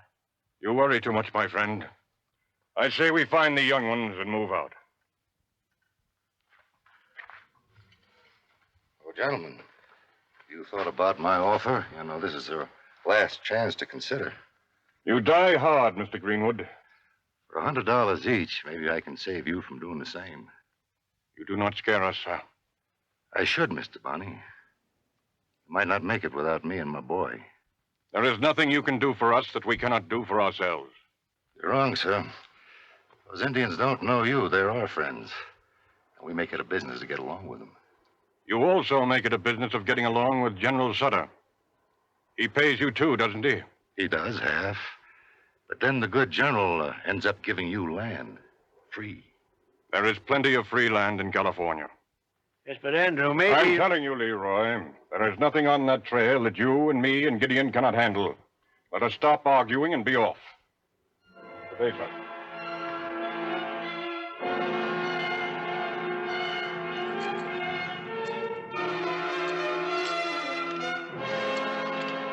Where you been, Johnny? Playing cards? Heck, Pa, I figure both of us ought to take some money off these yahoos. Now, what am I going to do with you, huh? Nothing I can't change. I'm too much like you. Yes, I suppose you are. Except that you got a lot to learn. You get us those 2 wagons going south?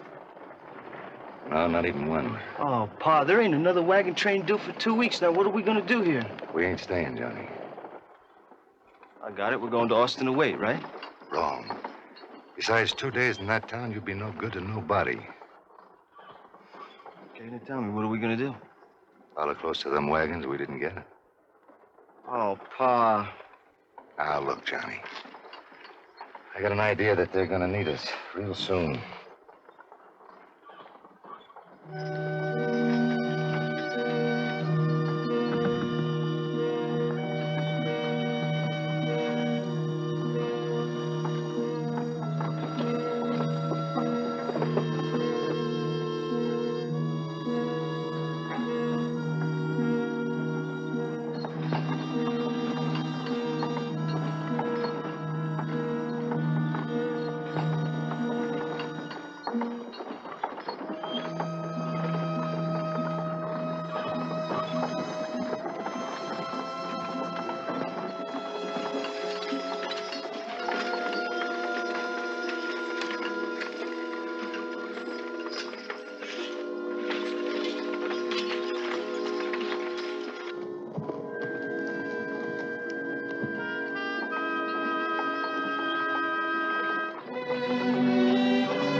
Pretty close, Pa.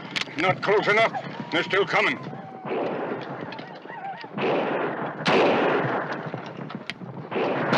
Stay down, Carrie. Stay down.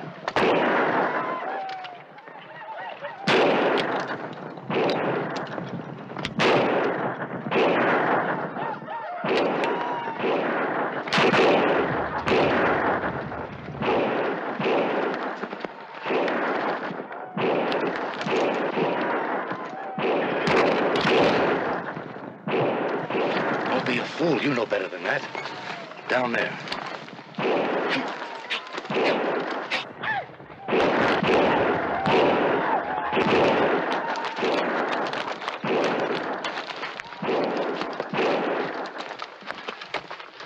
Stay out of sight and keep moving. Sure, sure. And no killing. Aim to scare them. Oh, yeah, but I... Johnny, you do like I say.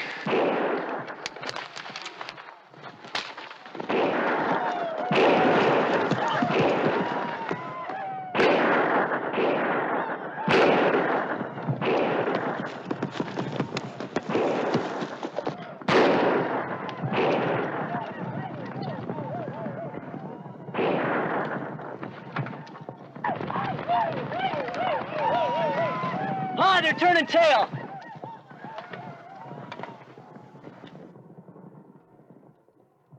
Young Bear and his people. Go after him, see if they've circled back. No rough stuff, Johnny.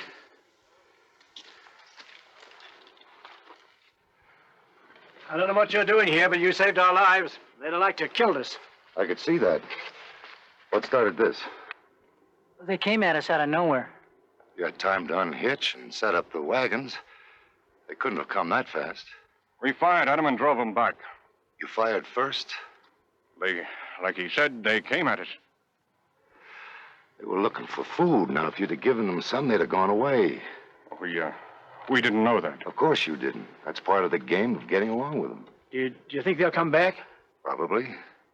If we pay you, will you take us the rest of the way? Oh, wait a minute. I've got something to say about that. You had yours, Andrew, and nearly all got killed. Will you, Mr. Greenwood? Maybe. There's a couple of things we better get straightened out. Like what? Like not shooting at them if they come back. And if we get a chance, we feed them just like we always do. Why? We can run them off again. Easy. We ran off a scouting party. If you had hit one of them, you might have brought back 100 more from the hills. We can't be sure of that. No, but I don't want to find out. Now, I'll kill the first man that fires at him. What an awful thing to say.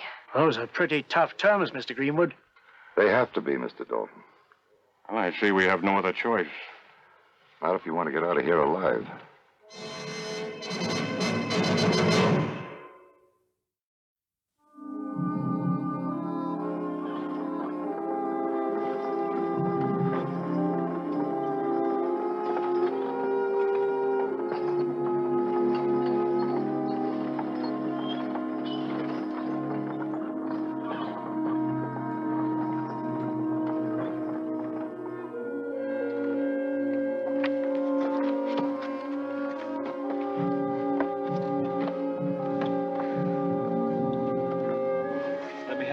I can manage, thank you.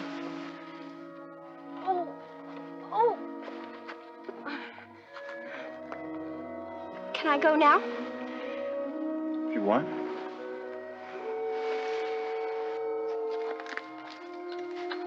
What's this about, Carrie? Nothing. He was just helping me down.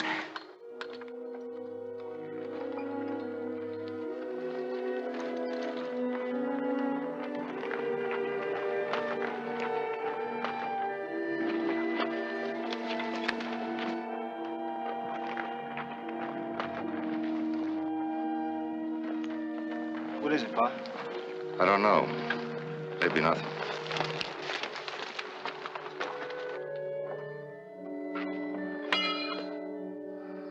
Little jumpy, aren't you? A little. Got trouble out there? We're being watched. But I can't figure out why they don't come and ask for what they want. Not a bad sign. Could be. They might decide to take instead of ask.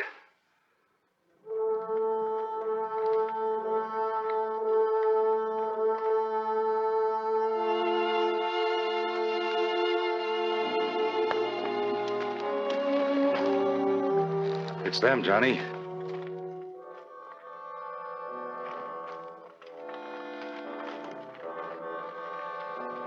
They don't seem to care whether we see them or not.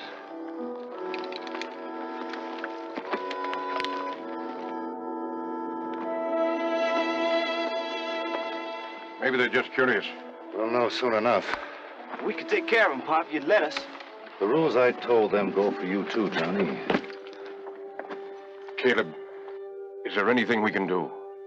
No. It's their move.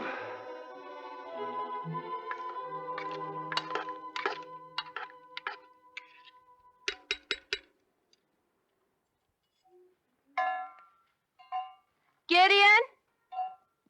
Gideon? What is it? What's the matter? My hero. I need some water. I'm not supposed to leave you here alone. But the creek's only a stone's throw away. Yeah, but Caleb said... Are you worried about Caleb, or is it Johnny you're worried about? Have I got cause? No. No. It's just that he's always around. I don't pay any attention to him. Okay, Carrie. But you keep it that way, okay?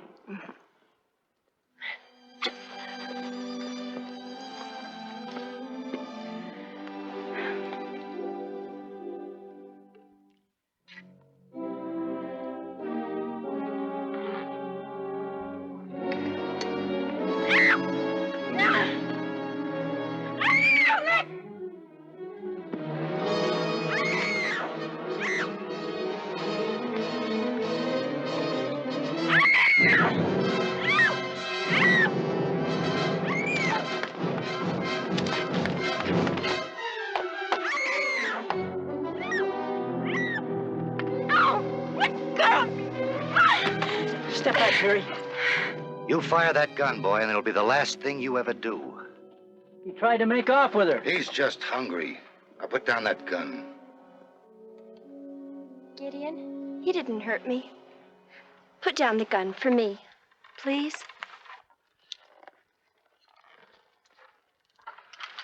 Now, what happened? Did you offer him food like you were told? I wasn't here. I went for water. You're not much good at taking orders, are you? I guess not. Now, you get him some food, enough for all of them.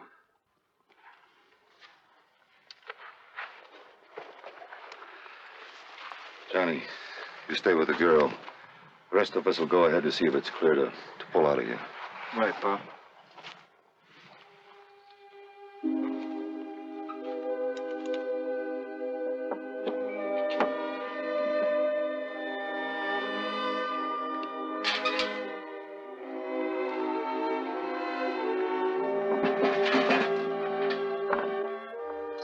Boy, you're awful jumpy when I'm around. Well, you keep watching me. Why? Oh, maybe because you're real pretty, or maybe because I never got you alone before. Now you stay away from me. Tell me why, Carrie. Stay away. Gideon will kill you. Oh, Gideon, he's real dangerous, huh? Away from me!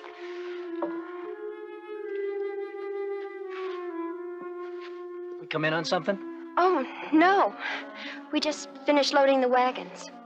Is that all? See for yourself. The others are coming. We're moving out. You two right up front, shotgun. Did you see them? No, Johnny, but if they're out there, we don't want to come on them sudden. You stay ahead of us a ways, huh? And, boy, remember, this time don't lose your head.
Can they get through? It looks awful narrow up there.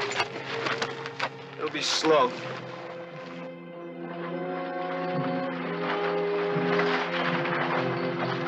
They'll make it.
I tried to tell you, you'll pay.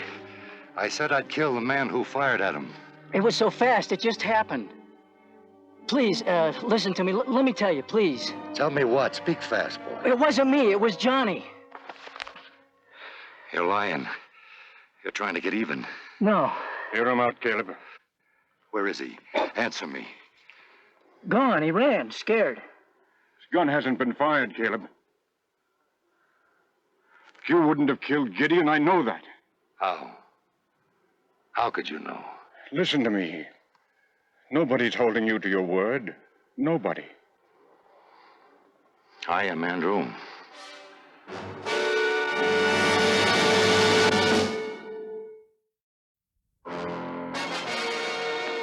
You all right, Caleb? Haven't seen Indians in days. What do you think of it? I was wrong. We saw what it was and they scared off. Changed your mind about going after Johnny? No. It's a question of justice, Andrew. It's as simple as that. Whose justice? And what right do you take the law into your own hands? That's the only law out here. There's God's law. You're wrong setting yourself up as his jury and his executioner. Maybe. But I'll live with it. Till the day you die.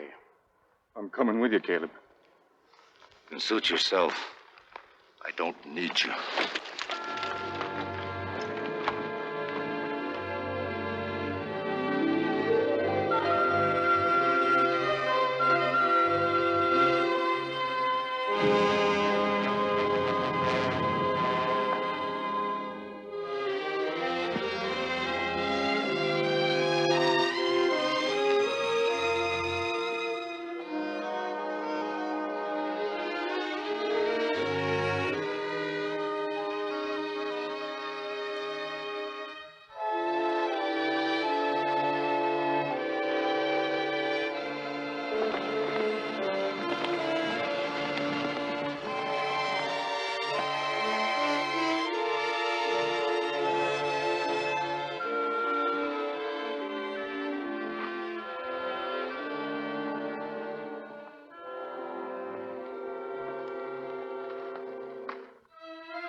It's Reese Sybil. You know him? He's another scout, lives in Austin.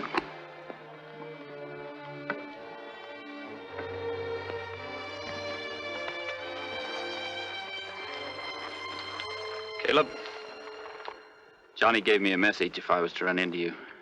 Where is he, Reese? In Austin. He said to say he was expecting you. Is that all? I don't know what this is all about, and I don't want to know. But you better hurry, Caleb. Hurry for what? He's been there a few days, and he's acting like they was his last. Thanks, Reese.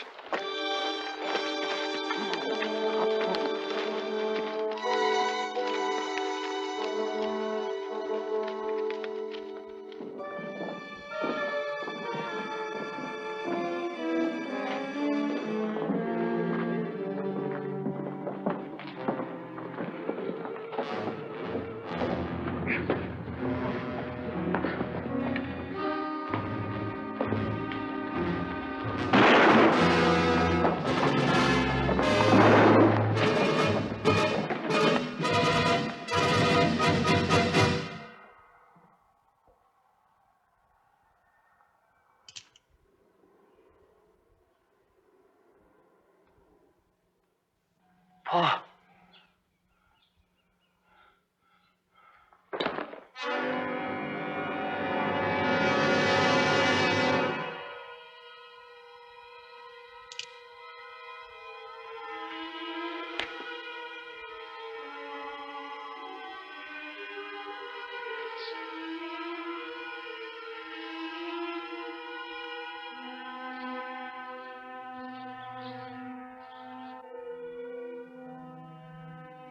Is he dead?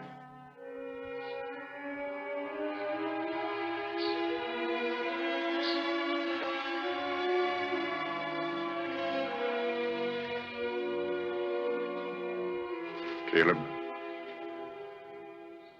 could you have done it?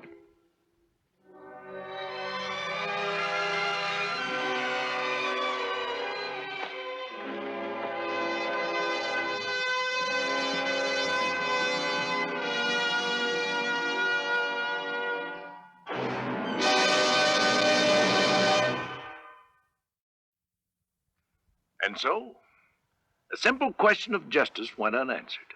Could he or couldn't he? If Caleb Greenwood knew the answer, he shared it with no one. Be with us again next week for another amazing story from the American past.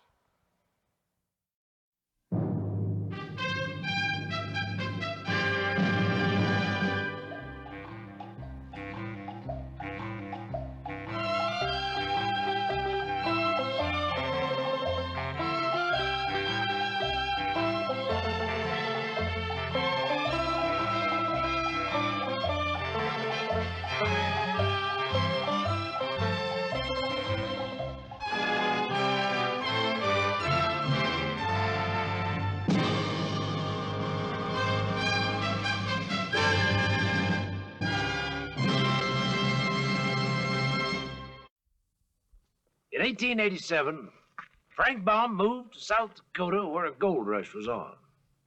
He didn't find his fortune, well, not in gold anyway, but he did discover a treasure of ideas that later made him the Wizard of Aberdeen.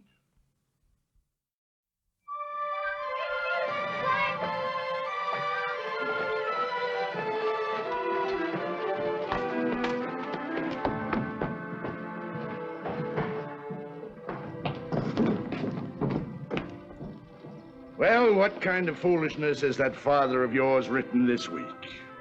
Take one, Mr. Regado. No charge.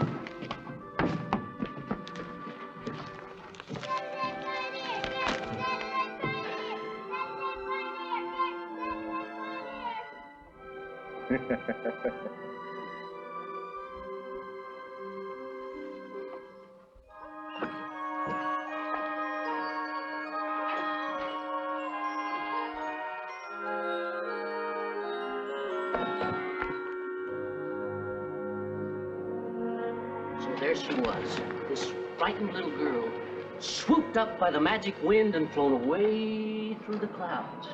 Ooh.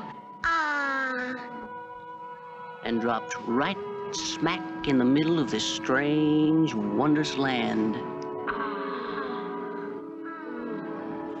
Okay, kids, that's all. See you tomorrow. Dad. Well, come on, help me close up, son. Hey, did you deliver all your papers? All but these. Look at Silver. We are doing so well, aren't we? Mr. Baum. Oh, good afternoon, Mr. Luggado. Milford? May I remind you, Mr. Baum, that you are 2 months behind in your rent? Yes, I was going to talk to you about that, sir. I had to pay for the printing press and the paper and... Aberdeen operates on money, Mr. Baum, not on nonsense and fairy tales.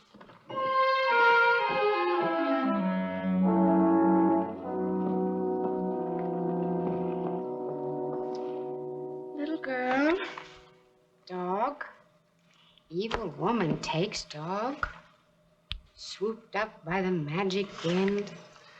Don't you ever finish a story, Frank? And they're just notes. You've got enough of them to wallpaper a room. I guess the room could use some wallpaper, couldn't it? You spend so much time scribbling these little notes. More time than you give to the newspaper. Oh, they're just ideas from the stories I tell the children. You know, when I was young, I wanted to write the great American novel. Oh, I was going to be famous. But aside from my evident inability to do anything great, I've come to regard fame as a will-o'-the-wisp. But to please a child, it's a sweet and lovely thing. It warms the heart. Does that sound ridiculous, Maud? From another man, maybe.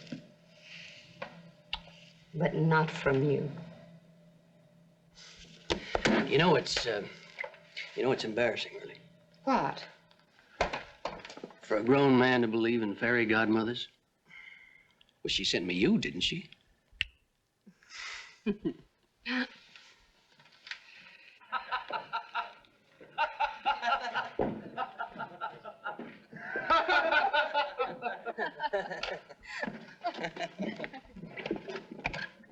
don't understand, Dad.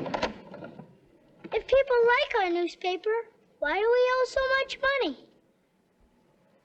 They don't take it serious, son. Well, they enjoy it, but they don't buy it. You see, one person will buy a copy of the Pioneer, and then 4 people read it at one time. And then they pass it on to somebody else. I still don't get it.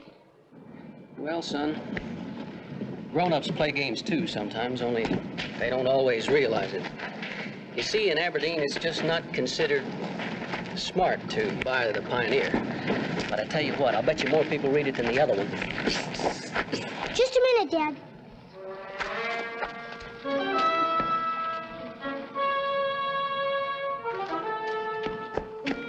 Dad, they want to know if you'll tell them a story. Oh, okay. Hey, but they have to walk along home with us. We cannot be late for dinner again. Okay? Okay. Now, let's see. There was this gingerbread man. And he had a suit of frosting and a hat made of apple skin. And one day... So the mean Mr. Toto chased the gingerbread man, and just as he was about to catch him... Linda, stop that.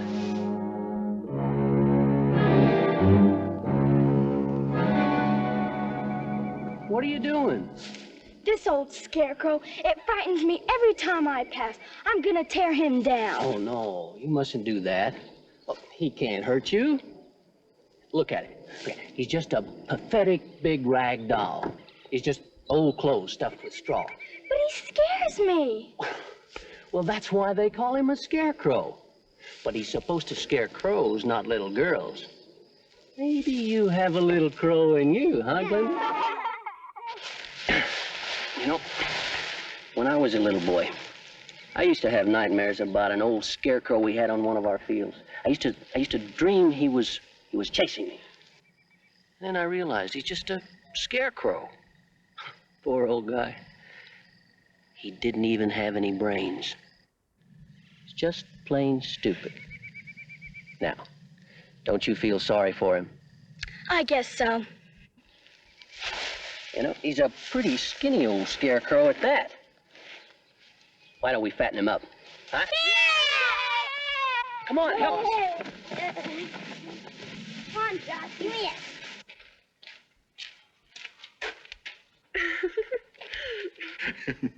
it. That's funny. Give it to me. Do you want people to make more fun of you reading this foolish rag? Oh, Pop, a lot of people read things in that paper and laugh, too. You listen to them. Cecilia, go inside.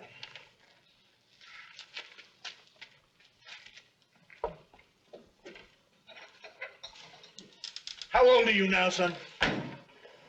27. Well, when I was your age... Oh, I heard all that before. Well, I am going to tell it to you again. I was married. I was supporting a wife and a child.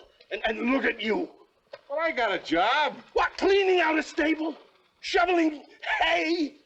Well, it's good, honest work. Oh, I want my flesh and blood to be somebody in this town. I want people to look up to him and respect him. Well, I got a lot of friends. Oh, friends puts no money in your pocket. That's the trouble with you, Pa. That's all you worry about is just money. Now, maybe if you'd worry more about friends and less about money, you would be a happier man. And maybe you wouldn't have this fine house and food on the table and clothes on your back.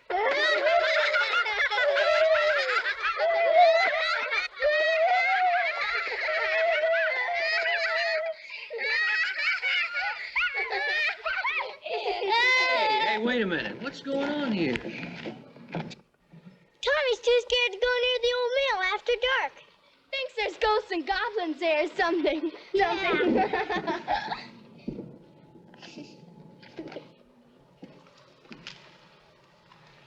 I know how you feel, son.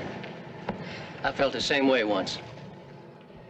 Sometimes it seems life is unbearable without a little bit of courage. Seems to me I remember a story about a ferocious-looking animal. Not a tiger, an elephant. It was a lion. That's it. It was a lion. You see, there was this ferocious-looking lion who was just a big old scared pussycat. He used to hide in the jungle because he was so afraid.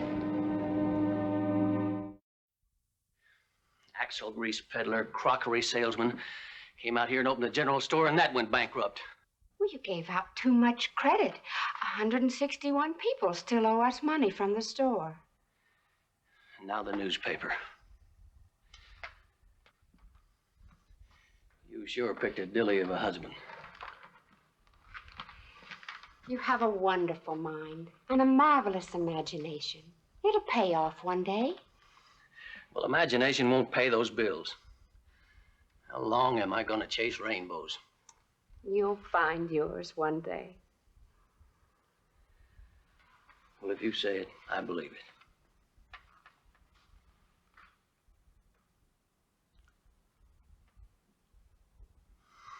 I better get back to the office.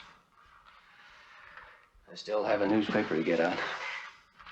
Cecilia Rugado's birthday is Monday. Why don't you say something about it in the paper? Okay. I'll do a little feature on it. Get them delivered fast, son, and we'll walk home together. Okay. Saturday Pioneer! Saturday Pioneer! Get Saturday Pioneer!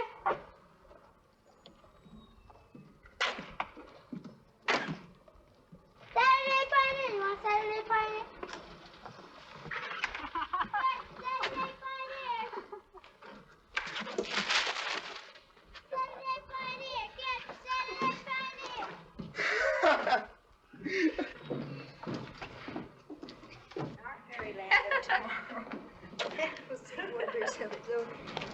Miss Rugado, who claims to be all of 19, has lied all these years in Aberdeen. Lied? Oh, dear.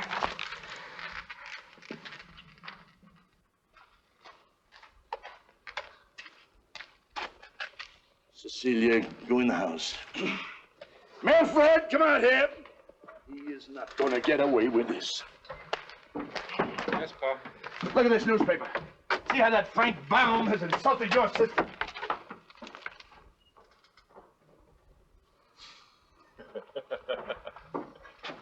You are going to show that Eastern whippersnapper that he cannot insult your sister. What's that for? Cecilia's honor is at stake. The whole town is laughing. You are going to defend your sister's good name. I am. And at the same time, show him what kind of a man you are. Come on. Well, I don't like guns. Put it on!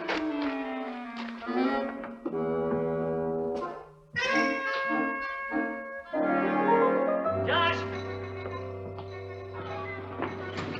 Did you deliver all the papers, son? Just like you said, Dad. I'll put these too.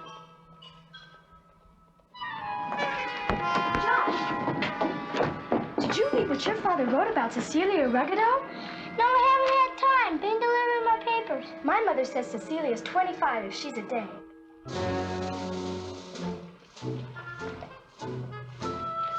It's Milfred, and he's wearing a gun.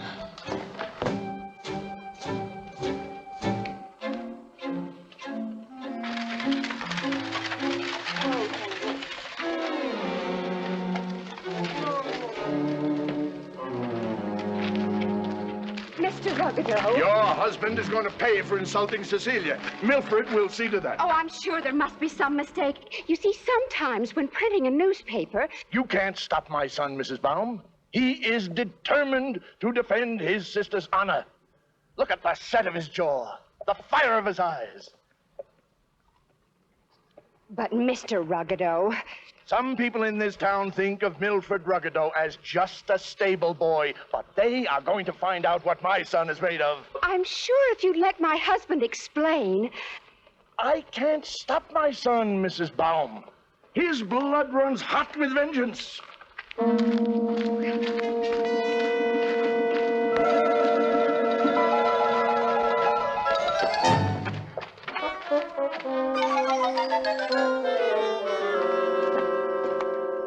Call him out. Mr. Baum. He's not here. Frank Baum!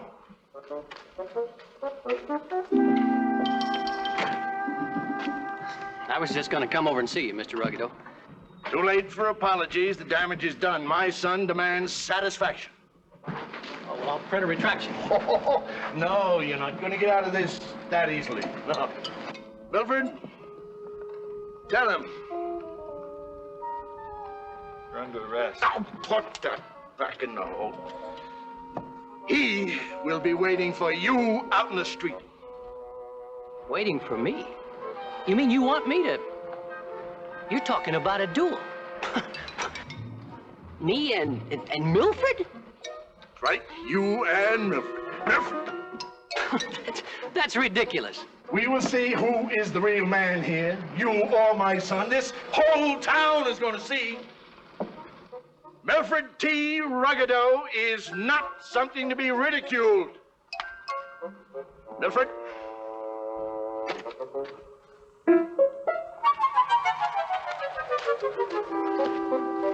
What are you going to do, Frank? Well, nothing. They'll cool off.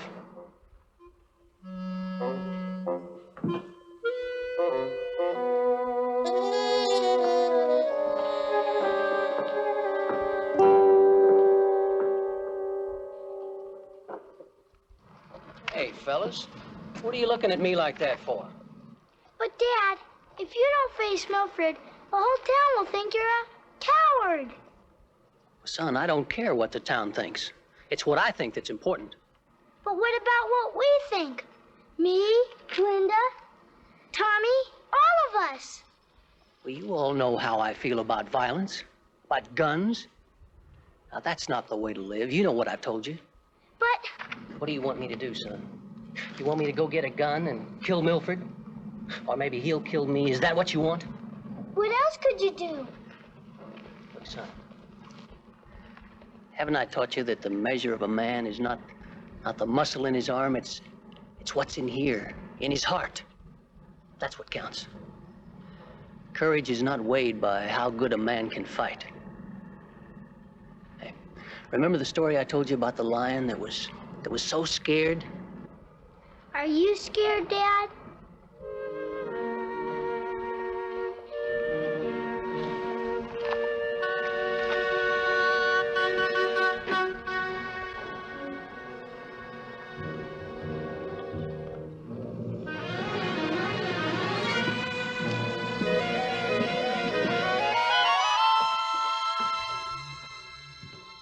Lend me your gun. Everybody off the street. Not you, Milford.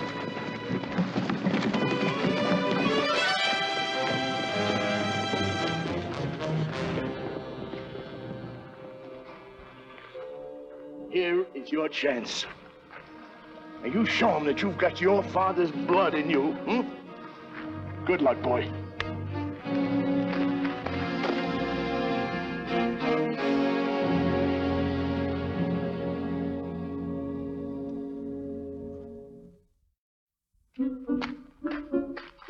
Out the street, it's gonna be a fight. My son, he's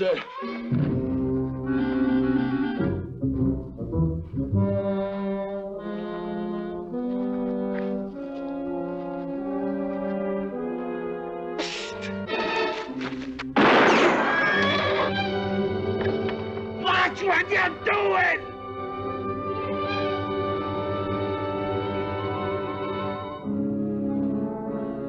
Don't let him get behind you!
hurt you? I told you to stop that.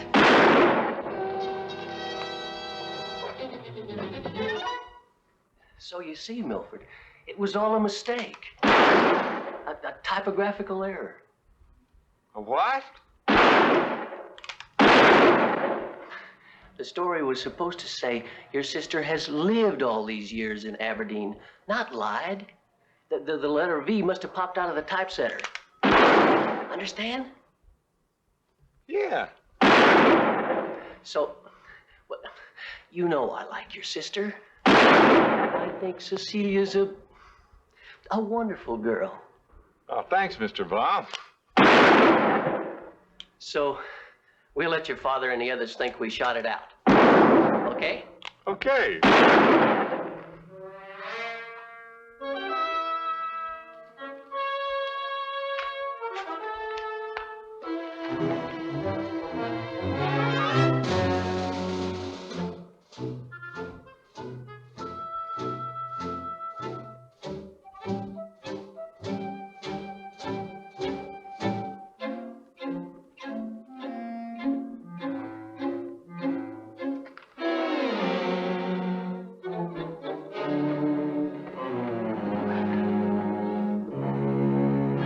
Dad, for a minute there, I thought maybe you were... I'm all right, son. I'm all right.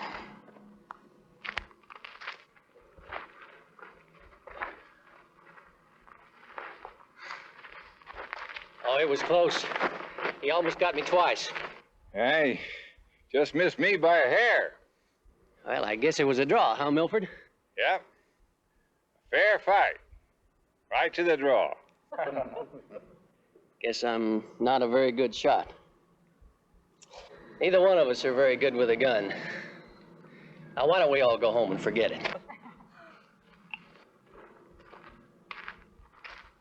Do you have the money?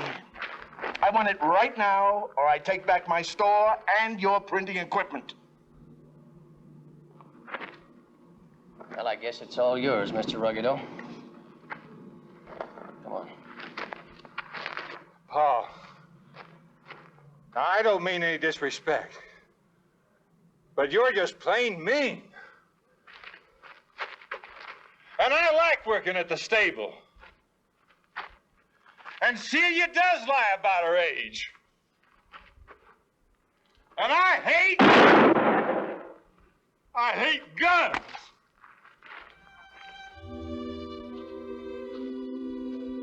It'll be nice to get back to Illinois again.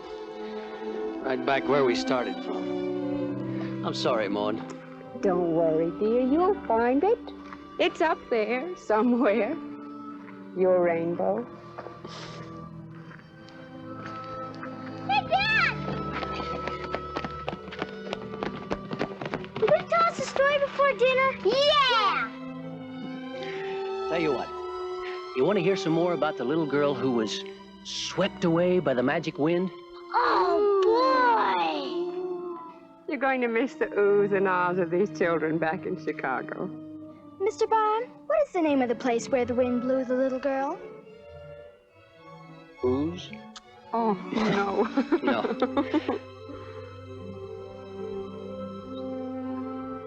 Oz.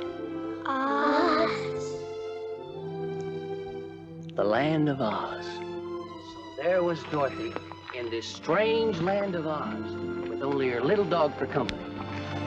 And as she walked through the forest, she looked over and saw a scarecrow.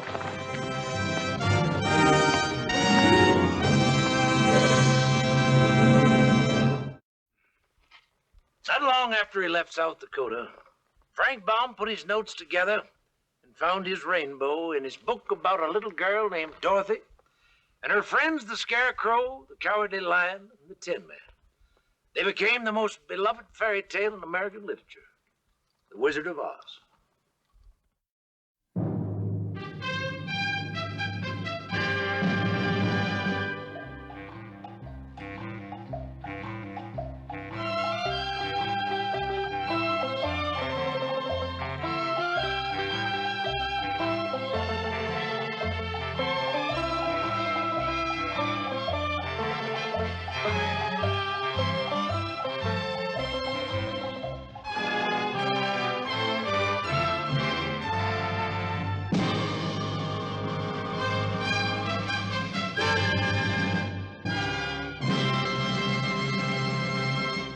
আমাদের second challenge কি হতে যাচ্ছে?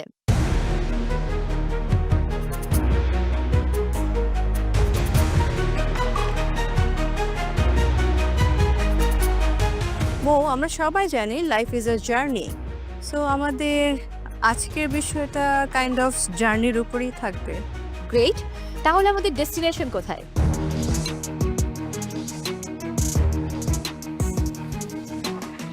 মো, এটা হলো সেরা রাঁধুনির মহামন্ত্র। আমরা কেন একটা ডেস্টিনেশনে থাকবো? আমরা অনেকগুলো ডেস্টিনেশন ঘুরে আসবো, অনেকগুলো দেশ। আমার একটা প্রশ্ন এখানেও রয়েছে, আমরা কিসে করে যাব? বাস, ট্রেন আর প্লেন?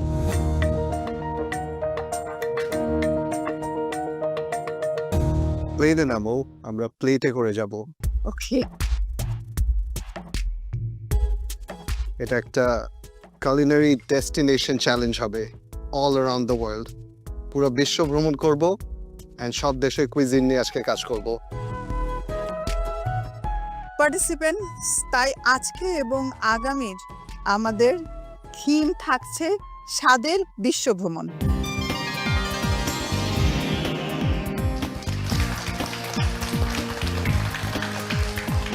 আজকে আমাদের চ্যালেঞ্জ হচ্ছে স্বাদের বিশ্ব ভ্রমণ। ডিফারেন্ট টাইপস অফ কুইজিনের খাবার রান্না করতে হবে আজকে আমাদেরকে। যখন আমি স্বাদের বিশ্ব ভ্রমণ চ্যালেঞ্জটা শুনলাম তখন আমার ভালো লেগেছে এই জন্য, কারণ আমি বিভিন্ন কুইজিন নিয়ে কাজ করেছি। বিজ্ঞ বিচারক, থিম তো বুঝলাম, বাট আজ কারা পারফর্ম করবে এবং আগামী পর্বে কারা পারফর্ম করবে এটা আমরা কিভাবে নির্ধারণ করব?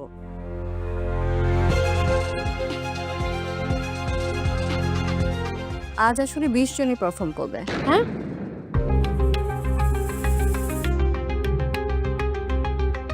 খুব কঠিন মনে হচ্ছে? একটা কিচেনে দুটো করে স্টোভ,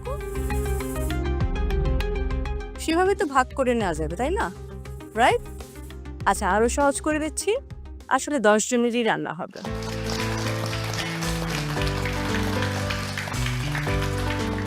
প্রথম চ্যালেঞ্জে যারা রান্না করেছিলেন সেই প্রথম 10 জন আজকে রান্না করবেন এবং দ্বিতীয় দিনের 10 জন যার যার আসনে বসে যাবে।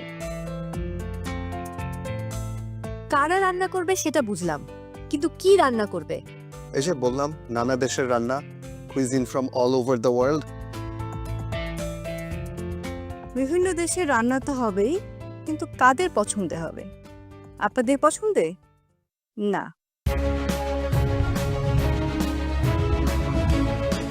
একটা ম্যাজিক ফিশ বোল তো আমাদের আছে। ফিশ বোলটা কি রাখা আছে তোমার? একদম, সেখানে দেখো।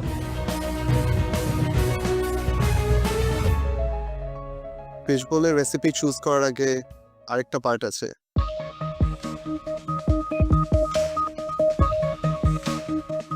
আমাদের ব্ল্যাক স্কার্ফের চমকটা এখনো বাকি আছে। রাইট।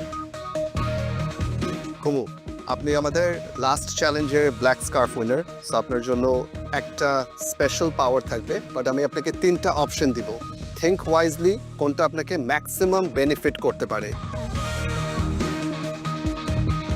ফার্স্ট অপশন, আজকে চ্যালেঞ্জে আপনি যদি না রান্না করতে চান, আপনি অন্য টিমে যে কোনো কারোর সাথে প্লেস সুইচ করতে পারবেন। নাম্বার 2, আপনার সাথে আজকে যারা রান্না করছে তাদের রেসিপির সাথে আপনি সোয়াপ করতে পারবেন, সেটা রেসিপি দেখার পরে। অ্যান্ড থার্ড অপশন হবে হলো গিয়ে, আপনি যতবার আজকে আমাদের রাঁধুনি গ্রোসারি স্টোরে যেতে যাচ্ছেন আপনি ততবার যেতে পারবেন। These are the 3 options you have. খুশি? That is the power of black scarf.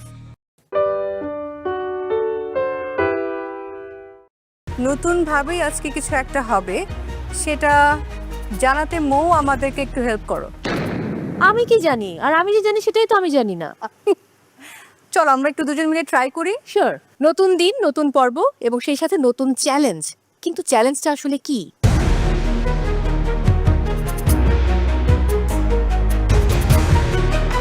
আজকে আমাদের নতুন করে চ্যালেঞ্জ শুরু হবে, জানি না কি হবে, দেখা যাক। গত দুটো পর্বে আমি খুবই খারাপ পারফরমেন্স দেখিয়েছি, আশা করি আজকে আমি ভালো কিছু করতে পারবো। দুটি চ্যালেঞ্জ আমাদের অলরেডি হয়ে গিয়েছে। আমার কাজ, আমার প্রেজেন্টেশন নিয়ে শুরুতে আমি যেভাবে সবাইকে ইমপ্রেস করেছি আমি এটা ধরে রাখার চেষ্টা করছি।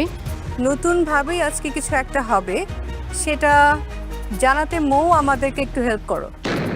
আমি কি জানি, আর আমি যে জানি সেটাই তো আমি জানি না। চলো আমরা একটু দুজন মিলে ট্রাই করি। শিওর, ঠিক আছে। বলুন।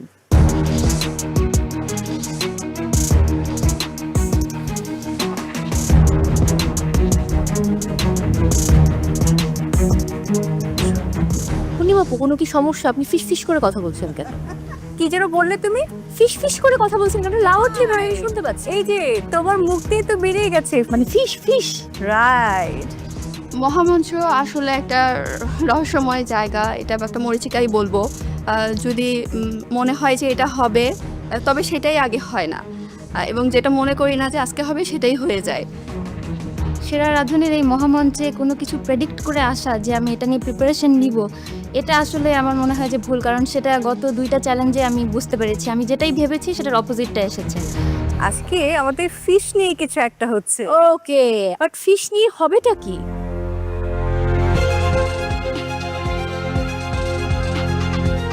মাছ তো শুনে নিলে, মাছে ভাতে বাঙালি, সেই মাছ দিয়েই তৈরি করতে হবে আজকে আমাদের স্পেশাল ডিশ।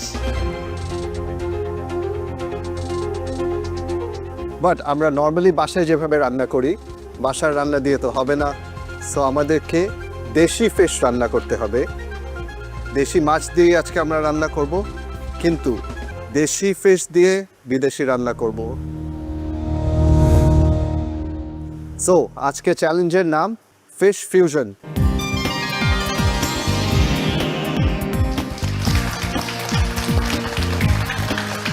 যখন শুনলাম যে আজকে আমাদের ফিশ ফিউশন হবে, তখন শুনে একটু ভয় পেয়েছিলাম, তারপর ভাবছিলাম যে না, মেন্টর যেহেতু আছে উনি ভালো মতো এক্সপ্লেন করে দিলে আমি করতে পারবো ইনশাল্লাহ। আজকে যখন টাস্কটা অ্যানাউন্স হলো যে ফিশ ফিউশন, মানে দেশি মাছ দিয়ে একটা ফিউশন ডিশ করতে হবে, আমার তখনই আমার টিমে জিনাতের কথা মাথায় আসলো। আমি জানি ইন্টারন্যাশনাল কুইজিন নিয়ে তার আইডিয়াটা খুব কম।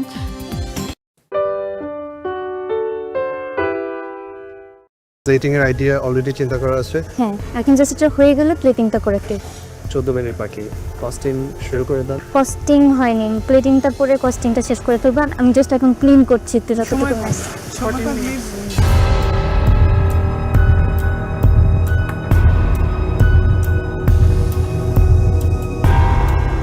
স্পেনের একটা রেসিপি করছি, এটার নাম হচ্ছে গিয়ে ফিশ পাইলা। এখন আমি এটাকে দমে দিচ্ছি, আর দেখি কি হয়। আজকে আমাদের পর্বের নাম হচ্ছে ফিশ ফিউশন। এটা আমার ভাগ্যে পড়েছে চাইনিজ। আমি আজকে আমার রেসিপির নাম হচ্ছে জাইউ। ফিশ দিয়ে, রুই ফিশ দিয়ে এটা করছি। আশা করছি এই টাইমের মধ্যে এটা কমপ্লিট করতে পারবো।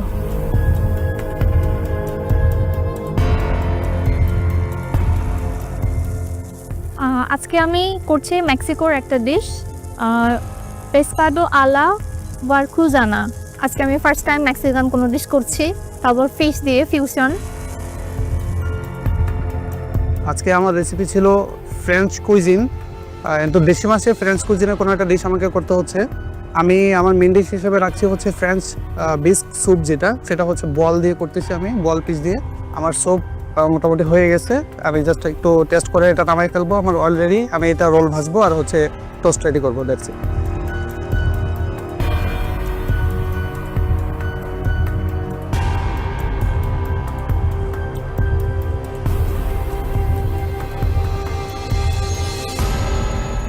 কি হচ্ছে জুয়ারিয়া? আমি ফিশ বেক করতে দিয়েছি ওভেনে, অ্যান্ড ফ্রাইড রাইস করছি সাইড ডিশ। আর আমার রেসিপির নাম হলো ওরাটা আল পার্টোসিও। 15 মিনিট বাকি আছে, হয়ে যাবে না? I hope so. With plating, costing and cleaning. Good luck. Thank you.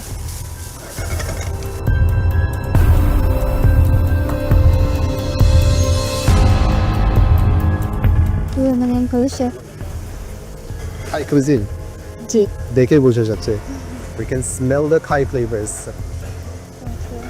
আমার অলমোস্ট হয়ে গিয়েছে, স্টিমড ফিশ করছি আর সাথে হচ্ছে sticky rice. Very nice. Plating এর আইডিয়া অলরেডি চিন্তা করা আছে। হ্যাঁ, এখন জাস্ট এটা হয়ে গেলে প্লেটিংটা করে দিই। 14 মিনিট বাকি। কস্টিং শুরু করে দাও। কস্টিং হয়নি, প্লেটিংটা পরে কস্টিংটা শেষ করে ফেলবো। আমি জাস্ট এখন ক্লিন করছি একটু যতটুকু ম্যাচ। মানে প্লেটিংটা করো, পাশাপাশি চিনি, কস্টিং তারপরে।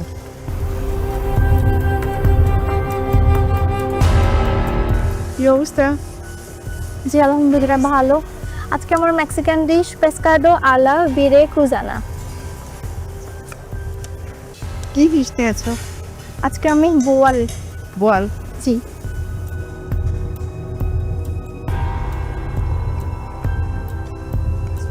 জি জি।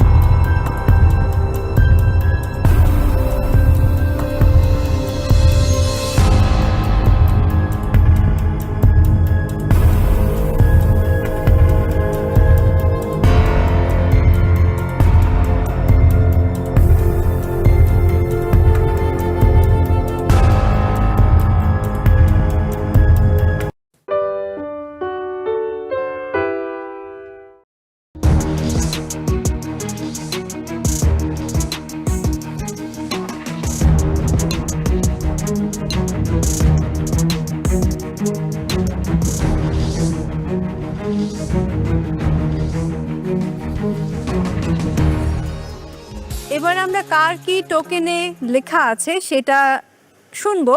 প্রথমে শুরু করি সাইমাকে দিয়ে। চাইনিজ। এবার জিনাত। গ্রিস। নিপা। স্পেন। এবার উর্মি মাহবুব। পেরু। সাফার। ফ্রেঞ্চ কুইজিন পেয়েছি। ফ্রেঞ্চ কুইজিন এমন একটা কুইজিনের উৎপত্তি বলা যায় ফ্রেঞ্চকে।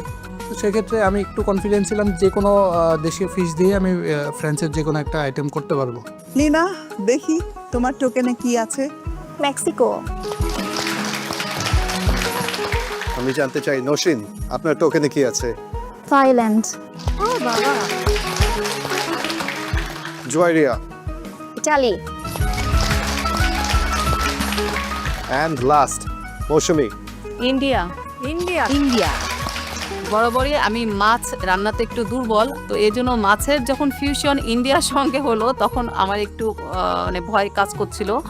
জাজেস, আমি তো পুরো বিশ্ব ভ্রমণ করে এলাম মনে হলো, বাট ফিশ কোথায়?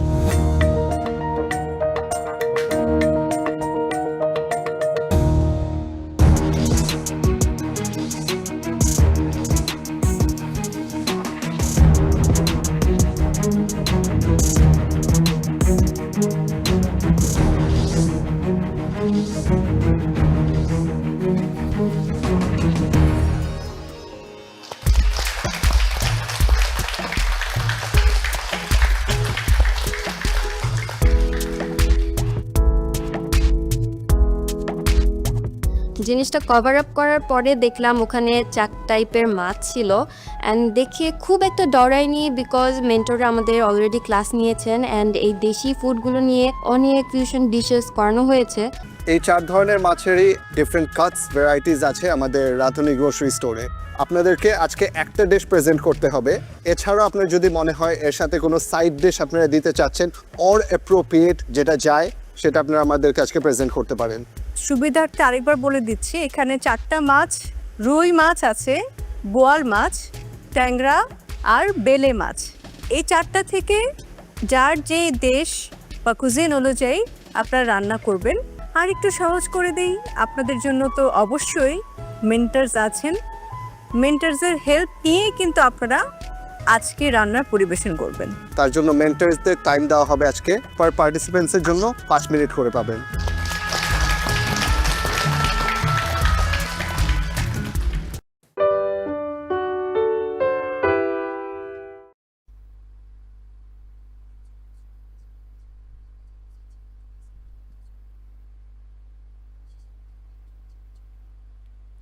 Là sao từ đây nó không hiểu anh?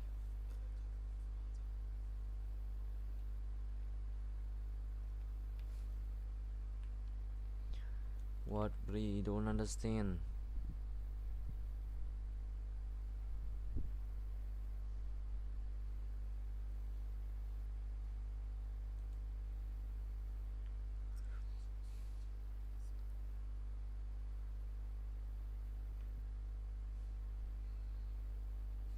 xem bên đây. Tụi không hiểu gì hết.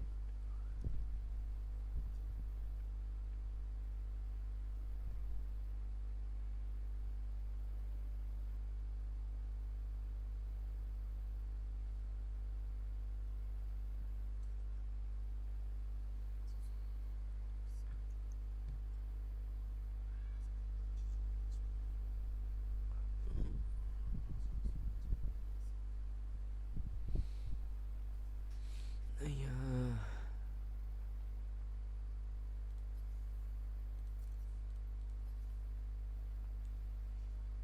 Farming.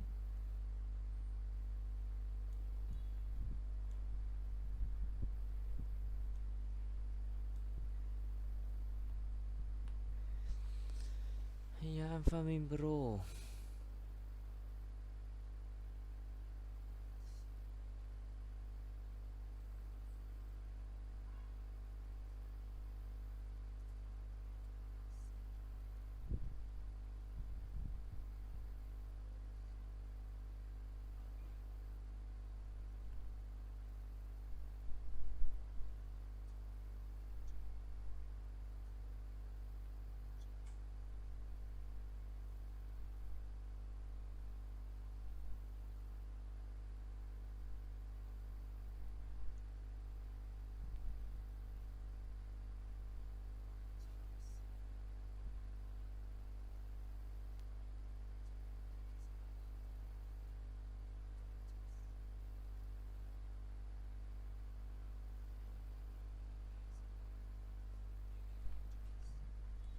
Let's farming.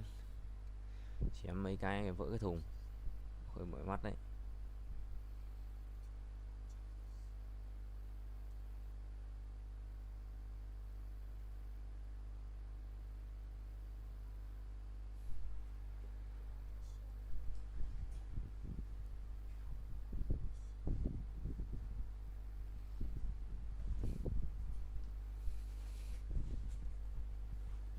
Ui.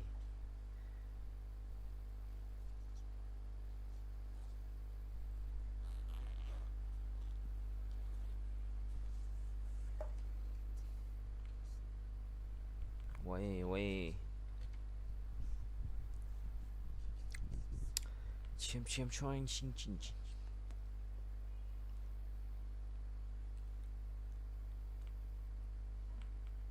Ôi lóa quá.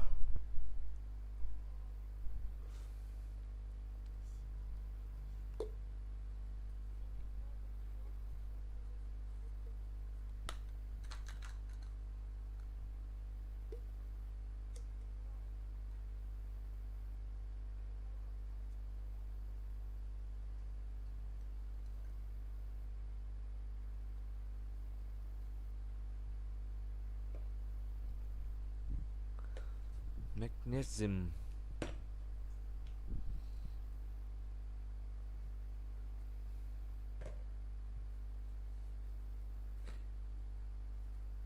Thuốc gì đây? Cái thuốc gì đây? Oh my god, bro.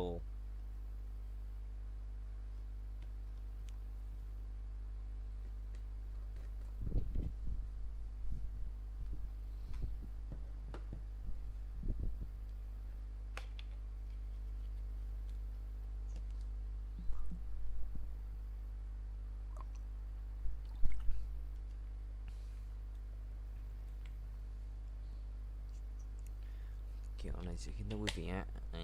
Xong rồi, nhót rồi.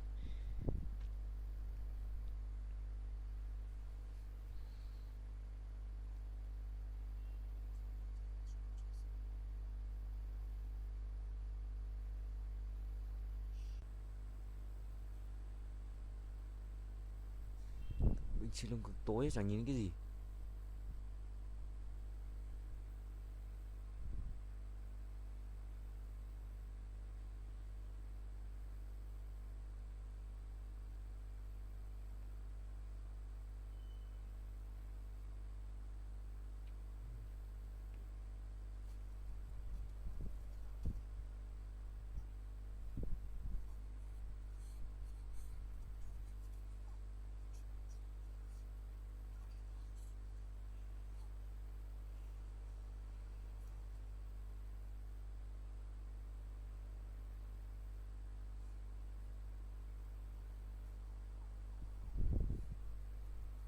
Cái gì vậy? Cái gì vậy?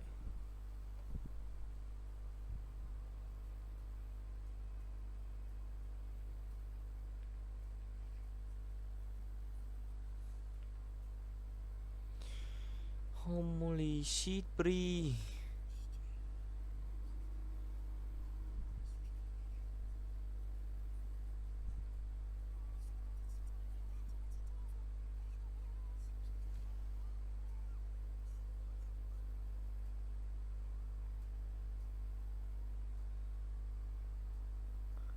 Police coming, police coming.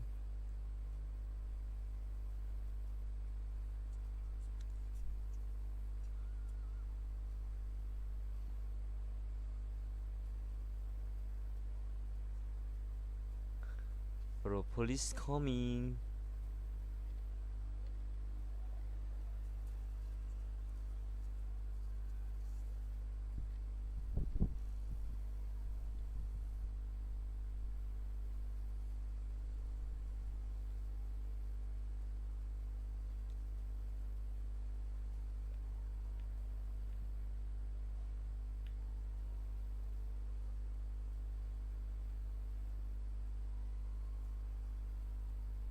Where are you running?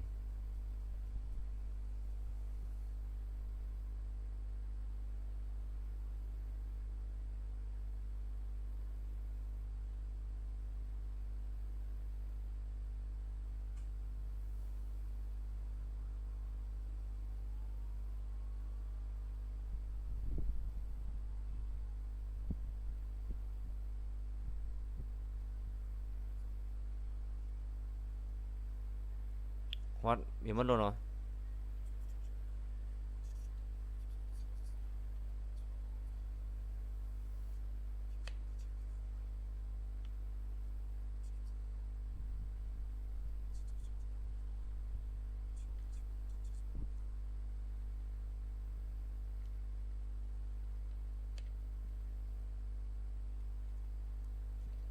Take money from Choi.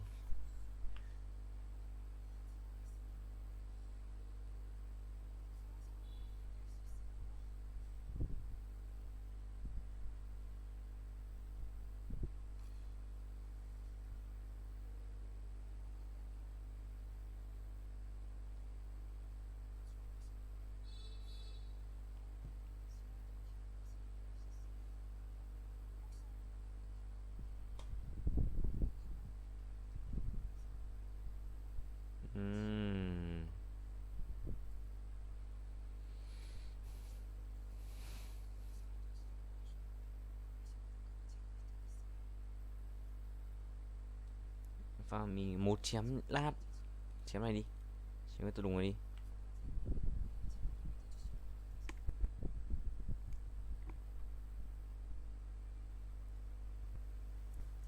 Một chút chém với chú bé tôi đùng này đi.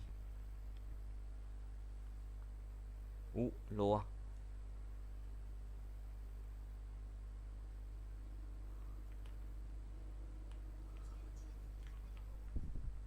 Ít xì đau quá, ít xì đau quá.